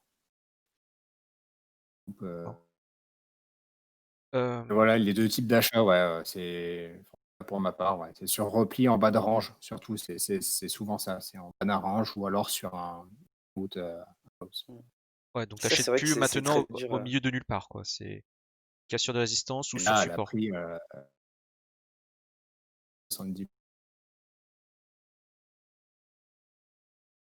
Il y a quelque Un chose quand exemple. même qu'on n'a pas abordé parce qu'on a parlé de vos pertes, maintenant de votre plus ou moins de votre méthode de travail, de votre plan, de vos plans. Finalement, vous êtes formé comment?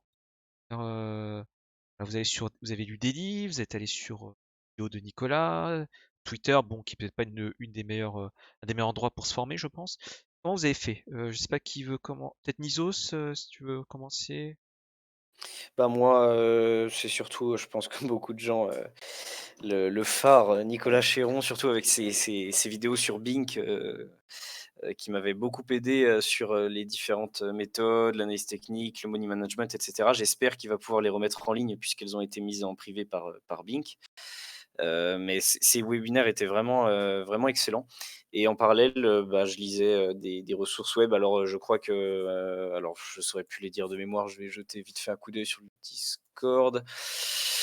Alors il y avait une formation complète sur la bourse, gratuite par le site ABC Bourse, donc ça Qui expliquait est pas très mal bien. de choses, hein, les supports, les résistances, les chandeliers japonais et cetera. C'était assez complet. Il y avait aussi IG qui a une section apprendre à trader qui était sympa.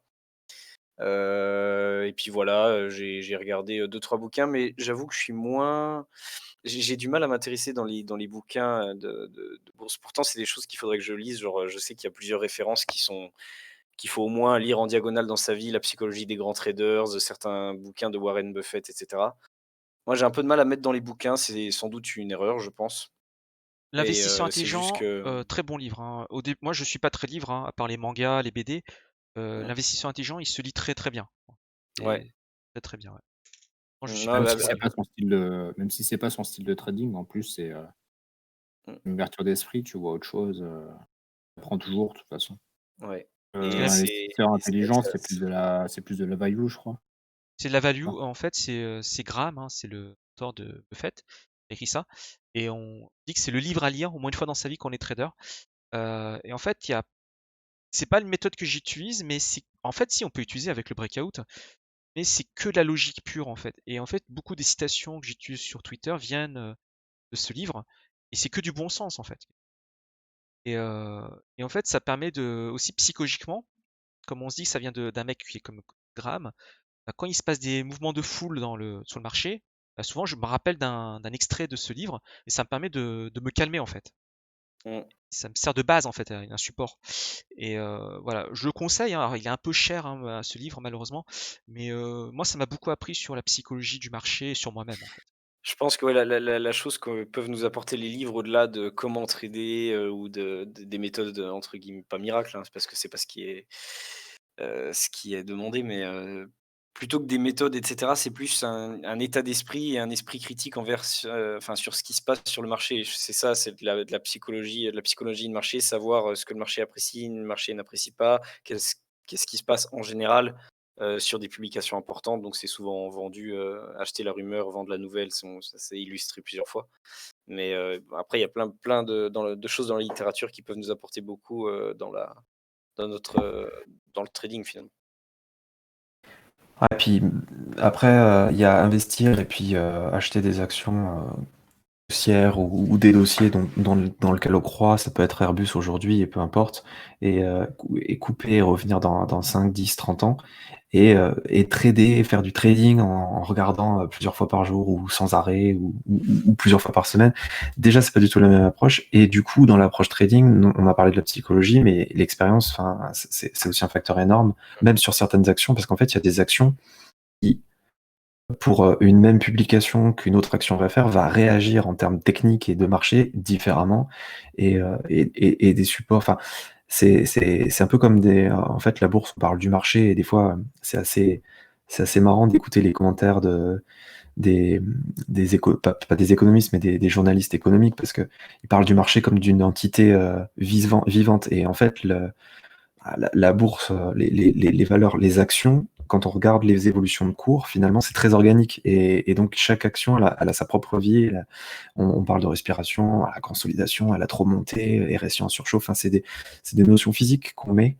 La réalité, c'est que c'est le cas, quoi. Et du coup, il faut comprendre l'esprit de certaines actions, jouer avec.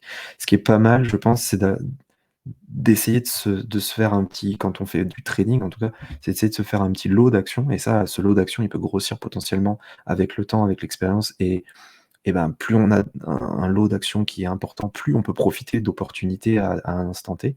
Et du coup, éviter de rentrer sur des trucs si on sait que c'est pas bon, alors qu'à côté, il y a peut-être mieux à faire. Et en fait, apprendre à les connaître. Mais voilà, ça, il n'y a que l'expérience pour ça, finalement. Et toi, tu t'es formé comment, Citon? Bah, Est-ce que tu t'es pas de formé livre non plus. Ouais, bah en fait, avec Nicolas, non? oui, beaucoup. J'ai beaucoup appris, notamment par les stops. C'est là que je me suis dit, ah ouais, ok, en fait, les stops, qu'est-ce que c'est, pourquoi, comment. Après, j'ai voulu apprendre aussi la technique, les bougies. Donc là, bon, j'ai pas forcément de site en tête. Je vois ABC Bourse, mais il y a pas mal de sites qui expliquent les bougies, les configurations, ce genre de choses. Après, j'ai navigué avec plusieurs vidéos sur YouTube pour essayer de comprendre. En fait, à un moment, je me suis dit, je vais vraiment apprendre. Donc, c'était cahier, stylo et les indicateurs, c'est quoi, comment ça marche. Du coup, j'ai commencé à travailler des indicateurs. Et puis, en fait, après, le travail, là, j'ai beaucoup de travail plutôt sur la psychologie et sur essayer de comprendre le marché. Mais les notions techniques de base, c'est principalement des vidéos et reconnaître quelques formes de bougies. Et ensuite, après, je me dis, ah, tiens, cette bougie, elle me rappelle ça. Du coup, je vais chercher. Et bon, il y a plein de sites qui montrent ça. Donc, pas mal des vidéos, on va dire. Voilà. Toi, Lucas, tu t'es formé comment? Bah, je suis pas très original, hein. Moi, j'ai regardé tous les webinaires de Nicolas Chéron. J'ai regardé presque 2 fois toutes les vidéos de Christophe de Train France. J'avais la formation Tradosaur, c'est top. Et dernièrement, Xavier Delmas sur la chaîne Zone Bourse, D'accord, ouais, il est des bien, lui. vidéos, qui fait des vidéos sur l'économie en général. Alors, beaucoup plus axé bourse, mais l'économie en général, ça peut être de l'immobilier ou vraiment, vraiment très bien. Ouais, c'est Euh, excellent ce qu'il fait. 10 minutes. Ah ouais, c'est vraiment très bien. Niveau Ouais, pédagogie, pédagogie, top. vulgarisation, il est très très très fort. Ouais, moi, je suis fan, hein. Donc ouais, bah, la chaîne Sangal, quelques livres. Quelques livres. Je Alors, suis tu sur la conseilles quoi comme livre? psychologie de Cabage. J'ai pas entendu. Psychologie des? Psychologie des grands traders. Ah, l'écran ouais, le classique, ouais, ok. Et puis voilà. Après, ouais, j'écoute pas mal d'autres chaînes YouTube aussi. Il y a pas mal de monde qui s'est mis à des petits lives, soit Twitch, soit YouTube. Et en fait, j'écoute un petit peu tout le monde et toujours une ou deux infos à prendre ou alors quelque chose qui fait tilt. Et là, c'est intéressant ce qu'il dit. Même en écoutant quelqu'un qui ne traite pas comme toi, il y a toujours quelque chose d'intéressant à prendre. En fait. Je regarde si on n'a pas des petites questions, parce qu'on a pas mal parlé là. Ouais. Est-ce qu'il n'y a pas des... Alors, n'hésitez pas si vous avez des questions ou même des témoignages, hein, on peut les lire. J'ai vu qu'il y avait pas mal de gens qui se reconnaissaient dans ce qu'on disait plus tôt quand on expliquait nos pertes et nos modes de raisonnement à l'époque. On Ça n'est fait pas les plaisir seuls. puisque c'était le but de. En fait, c'était un peu le but, ouais, c'est ce que tu dis, le but de ce live, c'est pour se dire, bah non, en fait, il y a des pertes, des gains. Voilà, c'est-à-dire quand on fait plus 10, bah des fois peut-être on fait moins 5 derrière, des fois moins 30 possible aussi, si on met pas de stop, et puis on est. Voilà. Alors, C'est. pour ceux qui sont en perte sur leur PEA, ne forcez pas les choses. C'est comme, enfin, j'ai fait quelques trades pour essayer de refaire. Alors si ça réussit, tant mieux, mais généralement c'est dans l'autre sens. Faut Ouais. suivre le plan. Petit à petit, on y revient et on revient à son initial. C'est de la patience. Rigoureux. Après, par contre, je reconnais que la tentation de faire all-in sur un truc, je l'ai eu, j'ai eu un paquet de fois. T'as Navia, t'as Gossin récemment où tout le monde avait envie de faire all-in dessus, mais Ah, mais tu peux jamais savoir. Et là, quand t'es déjà en perte, c'est encore pire parce que c'est de la double peine, quoi. Donc, moi, c'est vrai que moi, j'ai pu remonter un moment. Après, je suis redescendu. Enfin, ça a été un peu compliqué. Et finalement, ce côté perte, je l'ai retrouvé plus tard, même très récemment. Euh, J'étais pas mal. Bon, j'avais retrouvé mon niveau de base sur mon compte. J'avais commencé à gagner, mais en fait, en fait, à chaque fois que je gagnais, je reperdais, je regagnais, je reperdais. Du coup, ça montait pas vraiment.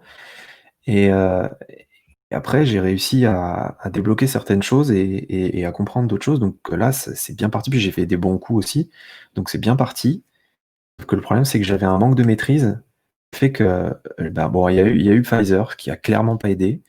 Et je me suis repris une gamelle aussi sur, je ne sais plus justement, on va quoi, parler de au début. Pfizer à la fin du stream si vous êtes pas fatigué. Apparemment, il y a un truc il y a une news qui est sortie, mais Ouais, finalement, le vaccin, c'est fake news. c'est presque ça. Ouais, Non, ils ont des non, mais- problèmes d'approvisionnement parce que leurs matières premières ne rencontrent pas les Attends, standards de c'est production. trop tard, hein, vous pouvez plus vendre, c'est fermé le marché. Ah, vous êtes en séance, ça y est, c'est mort. Vous êtes foutus, ceux Ouais, qui ont pris du Airbus aujourd'hui.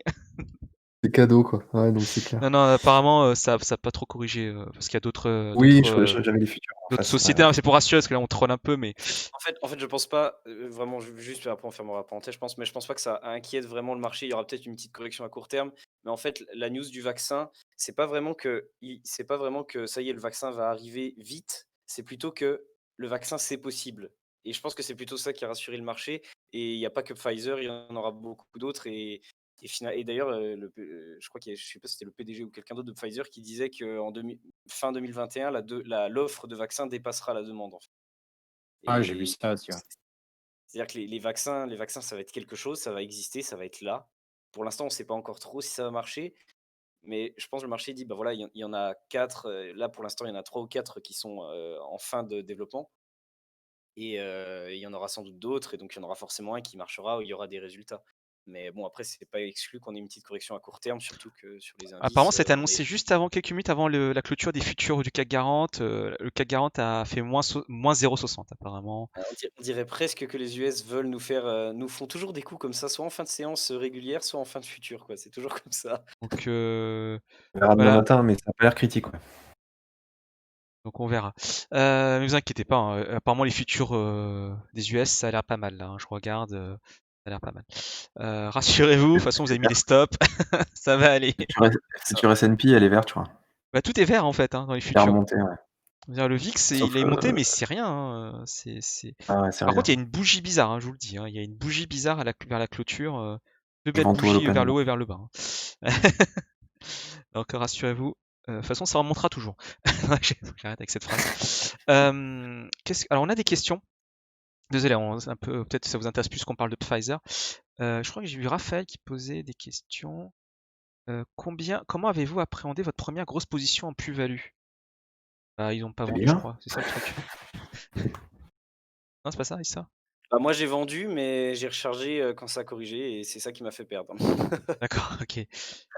Mais maintenant, je sais qu'il faut prendre les PV. Ça, c'est quelque chose que j'arrivais Moi, pas je à suis faire. complètement d'accord Prendre avec les- toi.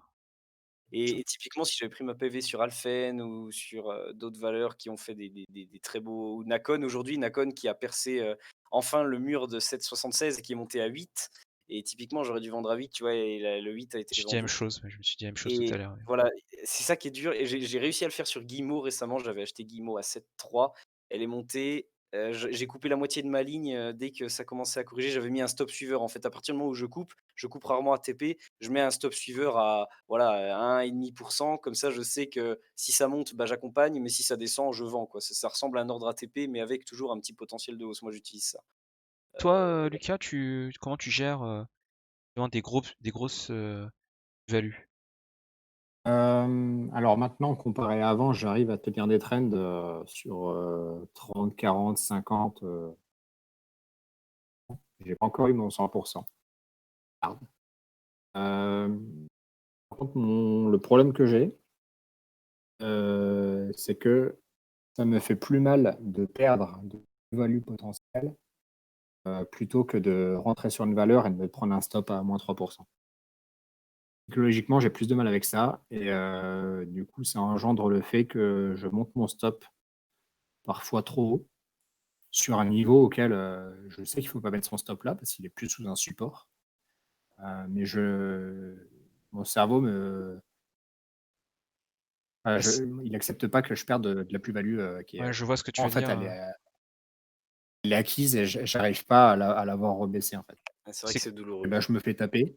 C'est comme ça que j'ai loupé, la grosse hausse de Navia d'ailleurs. J'étais monté à plus de mémoire, 30 et quelques pourcents. J'ai serré mon stop. Je me le suis fait taper, hein, évidemment, au bon endroit et ensuite j'ai loupé, la ouais, montée ouais, moi, énorme, j'ai quoi. déjà eu ça et Faut que je travaille là-dessus. ça, c'est la psychologie, il faut travailler sur ça, en fait. En fait, il faut se dire que Ah quand ouais, on voit c'est plus uniquement la psychologie, 100%, hein, c'est pas acquis, en fait. Tant que tu l'as pas vendu, c'est pas acquis, en fait. C'est ça qu'il faut se dire.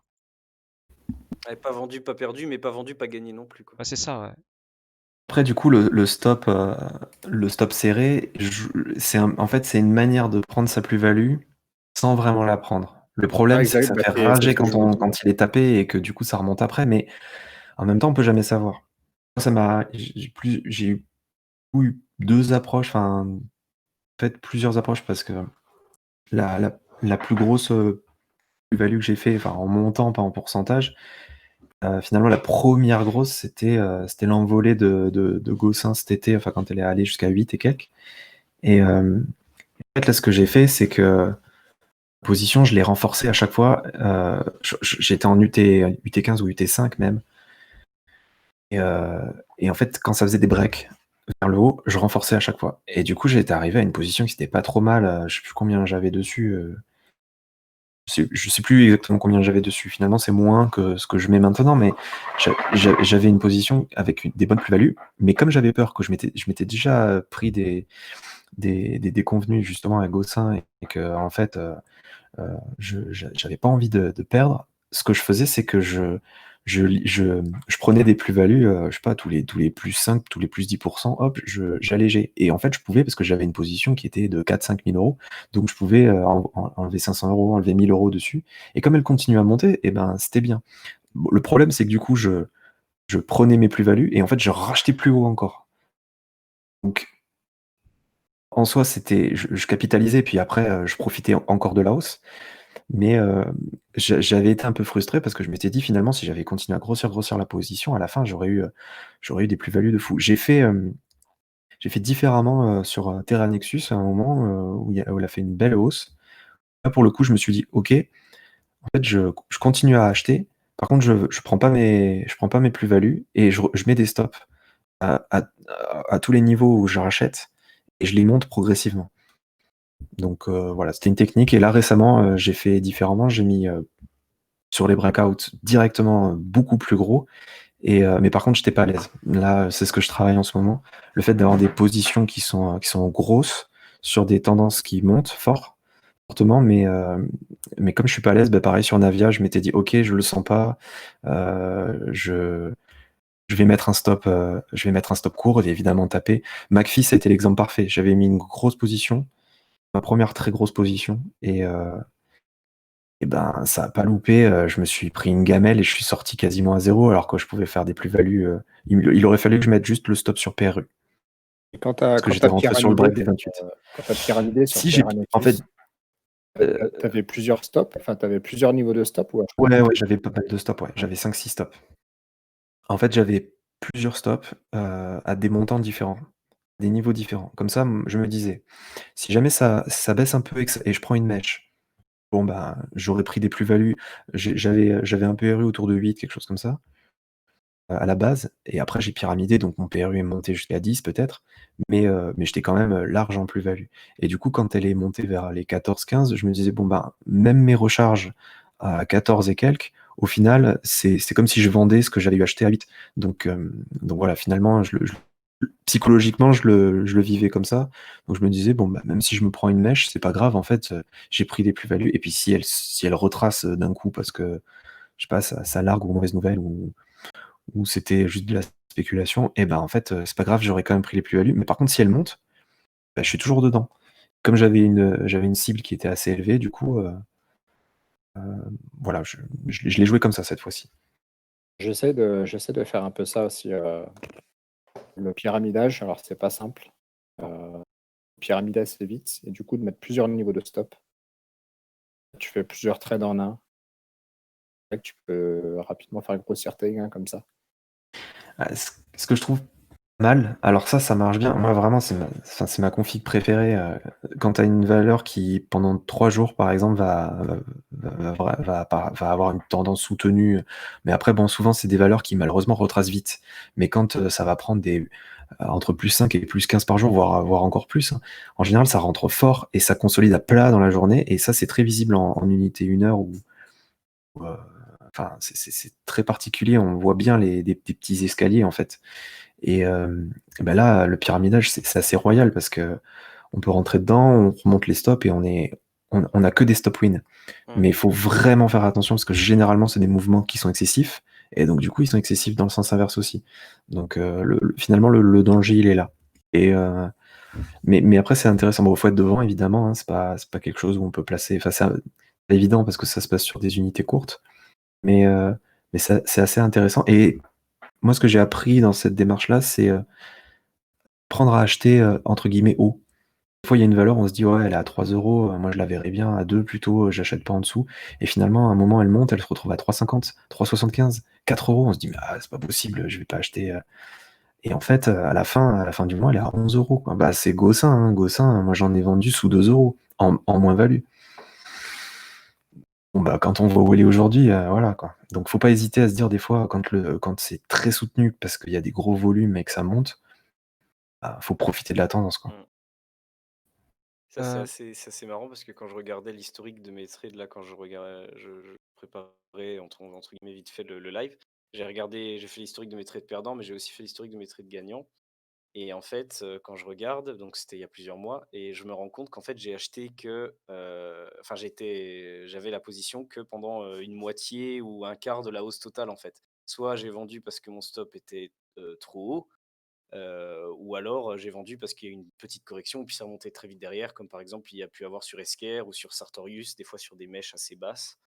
Et c'est ça qui est un peu compliqué, c'est qu'il faut réussir à gérer le risque, mais en même temps, c'était dans dans une des newsletters de l'excellent Master Bourse là, qui envoie ces newsletters régulièrement, qui sont excellents d'ailleurs, je les conseille à tous les débutants parce que c'est vraiment super. Et il disait que un des plus grands dangers en bourse avec perdre, c'est de vendre des PV, mais qui ne sont pas encore là, c'est-à-dire que de vendre trop tôt en fait. Et, c'est le cas, moi je vois sur certains de mes trades, sur Albioma, sur Esker, etc. En fait, j'ai vendu trop tôt, alors que la tendance, elle était loin d'être finie avec le recul.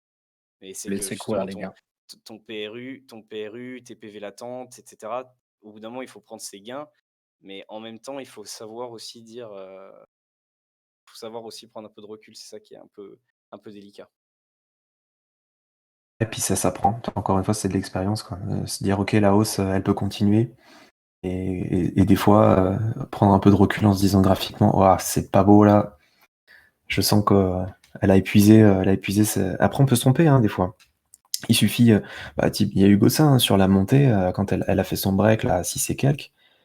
Il y a eu un soir où la bougie, elle était clairement pas belle. Elle appelait à une baisse, et puis ils nous ont sorti une news le matin, elle est partie en gap, c'était la fête, quoi. Ouais. Moi, honnêtement, là, je sais pas ce qui va se passer sur Gossin demain. Moi, je suis parti, j'avais une énorme position. J'avais plus de 50% de mon PEA dessus. Le money management. J'ai tué mon money management. Clairement. Le mec, il veut être riche. Ce matin, là, et j'avais 55% de mon compte ne dessus. faites pas ça, cet homme est un professionnel ou pas. Ouais, mais du coup, là, maintenant, je dois avoir 2% de compte dessus. En fait, j'ai tout liquidé, mais j'ai tout liquidé pas manuellement. J'ai monté mon stop très haut.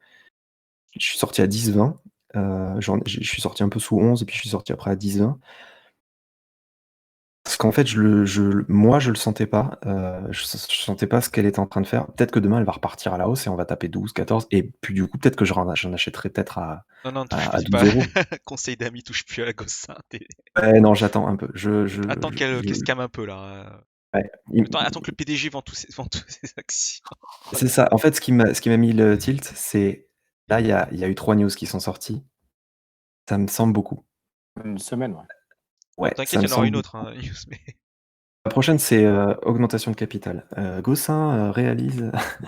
c'est pas Donc, faux. Afin de renforcer je- et, sa trésorerie. Je pense Vendredi qu'elle peut soir, monter. putain. Honnêtement, elle a de quoi monter encore un peu, mais peut-être pas demain, quoi. Donc, Euh, voilà, Fais gaffe. j'avais trop dessus et je suis sorti complètement quasiment. Enfin, il me reste 800 euros dessus. Voilà. Si elle monte, tant mieux, hein, je ferai des petites plus-values, mais voilà. Mais ça, ça se dépend de chacun aussi et c'est la même discussion un peu que les stops. C'est en fait le stop, ça dépend d'une entrée, ça dépend de la personnalité de comment on gère sa position, est-ce qu'on est long terme ou pas. Voilà, donc c'est la prise de plus-value, c'est un peu ça aussi. Est-ce que je veux sécuriser? Je crois qu'il y avait une question un peu là-dessus. Non, c'est sur les objectifs qu'on se fixe. Mais est-ce que je veux prendre une plus-value rapide? On peut avoir une technique, moi je me pose la question des fois, finalement, est-ce que si je prenais pas, parce que je fais pas mal de petits trades sur des valeurs volatiles qui commencent bien et qui finissent parfois mal. Alors heureusement, ça finit pas très mal parce que j'ai le plan d'invalidation, mais ça fait toujours des petites pertes. Et du coup, est-ce qu'il faudrait pas juste dire, bon ben, je prends 100 euros, je prends 200 euros, et puis en fait, je coupe et cumuler, ça peut peut-être être intéressant plutôt que d'être sur des trucs un peu plus risqués. Je pense que les day traders qui jouent des grosses sommes font des fois des trades de quelques minutes, et c'est ce qu'ils font en fait. Oui, c'est ce Ils qu'ils font. cherchent pas à maximiser, hein, ils prennent 2% et C'est ce qu'ils font. Sur 50 000 euros, 2%, c'est énorme. C'est ça. Est-ce que vous voulez rajouter quelque chose sur ce sujet? Sinon, j'avais peut-être une dernière question parce qu'on arrive bientôt à 2 heures de stream. J'avais une dernière chose à vous voulez rajouter quelque chose sur ce sujet-là? Non, bah, ta dernière question, vas-y. Bah, c'est parce que c'est quand même très très important, je pense. Bah, on peut continuer la soirée hein, si vous n'êtes pas fatigué, mais il faut absolument qu'on aborde ce sujet. Parce que dans le chat, on a vu qu'il y a pas mal de personnes qui ont perdu de l'argent, qui sont sûrement moins values. Moi, j'ai des témoignages en privé de personnes qui sont en bourse depuis 20 ans et qui sont en moins value. Euh, vous avez changé votre façon de penser très rapidement, parce que vous avez commencé la bourse d'un an, quoi qu'il arrive. Et qu'est-ce que vous conseillerez à ces gens-là maintenant pour dire, bah voilà, faut faire ci ou faire ça ou pas faire ça. Qu'est-ce que vous conseillerez? Je sais pas qui veut commencer. Peut-être Lucas, tu veux commencer? Alors, c'est très simple, hein. Enfin, je l'ai dit tout du long, hein, mais faut pas croire qu'on est le seul en perte, clairement, parce que ça peut miner un peu le moral, je pense, surtout quand on voit les autres qui font des faits énormes. Et je viens de dire que c'est normal au début, entre guillemets. Et pour pallier à ça, il faut se former. Former et passer un petit peu de temps sur les graphes à essayer de comprendre comment ça fonctionne, mais pas trop forcer non plus. Et, mais ça, la formation, c'est vraiment indispensable pour moi. Ah, on peut Il n'y pas. a pas besoin de tout lire, tout voir non plus, mais il y a certaines notions. Le principe du money management, hein, pour moi, c'est le plus important. Si on comprend comme les grosses bases, on va un peu droit dans le mur, quoi.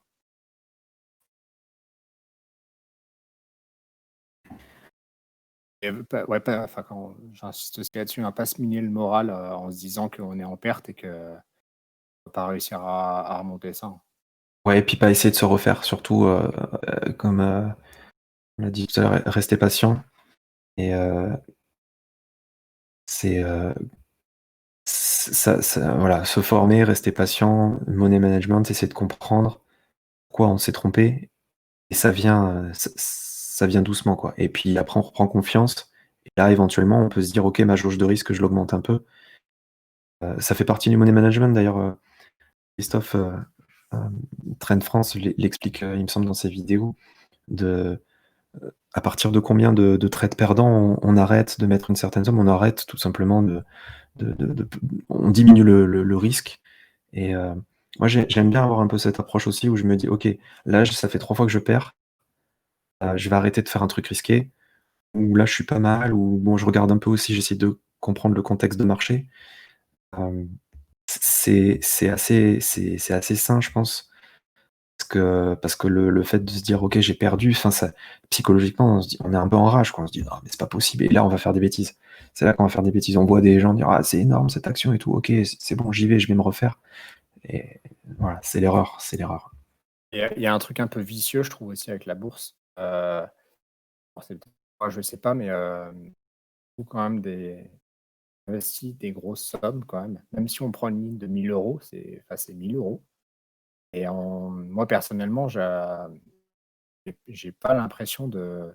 C'est pas comme si j'allais au casino et que je posais 1000 euros sur la table, en fait. Moi, ces Ouais. 1000 euros, là, en fait, on les voit pas. On prend une ligne de 1000 parce que on va dire que c'est basique, entre guillemets. Et c'est comment on investit les économies qu'on a. Hein, faut pas y aller comme un bourrin parce que si on les perd, on n'a plus rien. En fait, déjà, il faut pas tout mettre en bourse, mais si on perd notre capital, c'est quoi. Ouais, je suis d'accord avec ça. Nisos, tu as des conseils à donner à ceux qui sont en perte et qui veulent changer, on va dire? Je pense que c'est beaucoup, beaucoup de mental en fait. C'est-à-dire que ouais, il faut vraiment réussir à ne pas rester dans cette optique en disant que bah voilà, on sous-performe, on a toujours son compte qui est un peu flingué. Des fois, on aurait tendance à dire, comment on a un peu la culpabilité de se dire putain, mais du coup, je me suis fait perdre de l'argent moi-même avec mes conneries, tu vois. Et c'est un peu dans certaines fois des réflexions que j'avais pu avoir. Après, il faudrait dramatiser, essayer de voir ça sous des angles différents.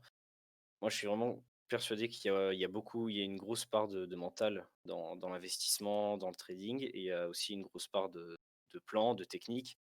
Donc, faut déterminer son profil, savoir si on est plutôt dans l'investissement, si on est plutôt, voilà, on a envie de chercher des sociétés qui nous plaisent, qui vont avoir des bonnes perspectives à notre horizon de placement, donc sur à long terme, on prend les actions, ou alors on fait du DCA et on coupe le PC, et voilà quoi. Après, si on veut faire des trucs un peu plus sportifs, soit parce qu'on aime bien ça, soit parce que ça convient mieux à notre style de vie, etc., il faut avoir une formation en conséquence. Parce que quelqu'un qui fait du trading ou du swing ne va pas réfléchir de la même façon que quelqu'un qui fait de l'investissement moyen-long terme, quoi. Donc, faut savoir comment enfin, quel est notre profil, comment on souhaite investir, quel genre de performance on attend de nous. Et ensuite, bah, voilà, il faut mettre en application son plan, apprendre de ses erreurs, apprendre de ses réussites aussi. Ça, c'est assez important parce que on se dit souvent, merde, ici ça n'a pas marché, pourquoi? Mais il faut aussi se dire, bah, ici, pourquoi j'ai gagné de l'argent? Et par exemple, sur un trade très récent, sur Guillemot, pourquoi j'ai gagné de l'argent? Eh ben, c'est très simple, j'ai acheté sur support, enfin, j'ai pas acheté sur support, j'ai vu le support, mais j'ai pas acheté sur le support. Il y a eu un gap de rupture avec beaucoup de volume. J'ai dit, là, c'est bon, c'est parti. J'ai acheté avec mon stop juste sous la bougie du jour. Donc là, j'avais une perte très faible, hein, admissible à 1 ou 2. Et je me suis dit: «Bah, là, je vise». D'habitude, je me mets pas d'objectif. Je veux dire, je vais alléger ma ligne quand on va arriver sur une zone de résistance un peu dure, ce qui était les derniers plus hauts. Elle y est arrivée, j'ai coupé la moitié de ma ligne et je me suis fait taper, mon reliquat à un stop, un peu haut. Donc là, j'ai gagné de l'argent, le trade a été réussi, et il faut se noter ce qui marche pour pouvoir réutiliser ces méthodes après. Et ça, je pense que c'est très important. Il faut avoir un peu de recul sur ce qu'on fait et être assez agile aussi.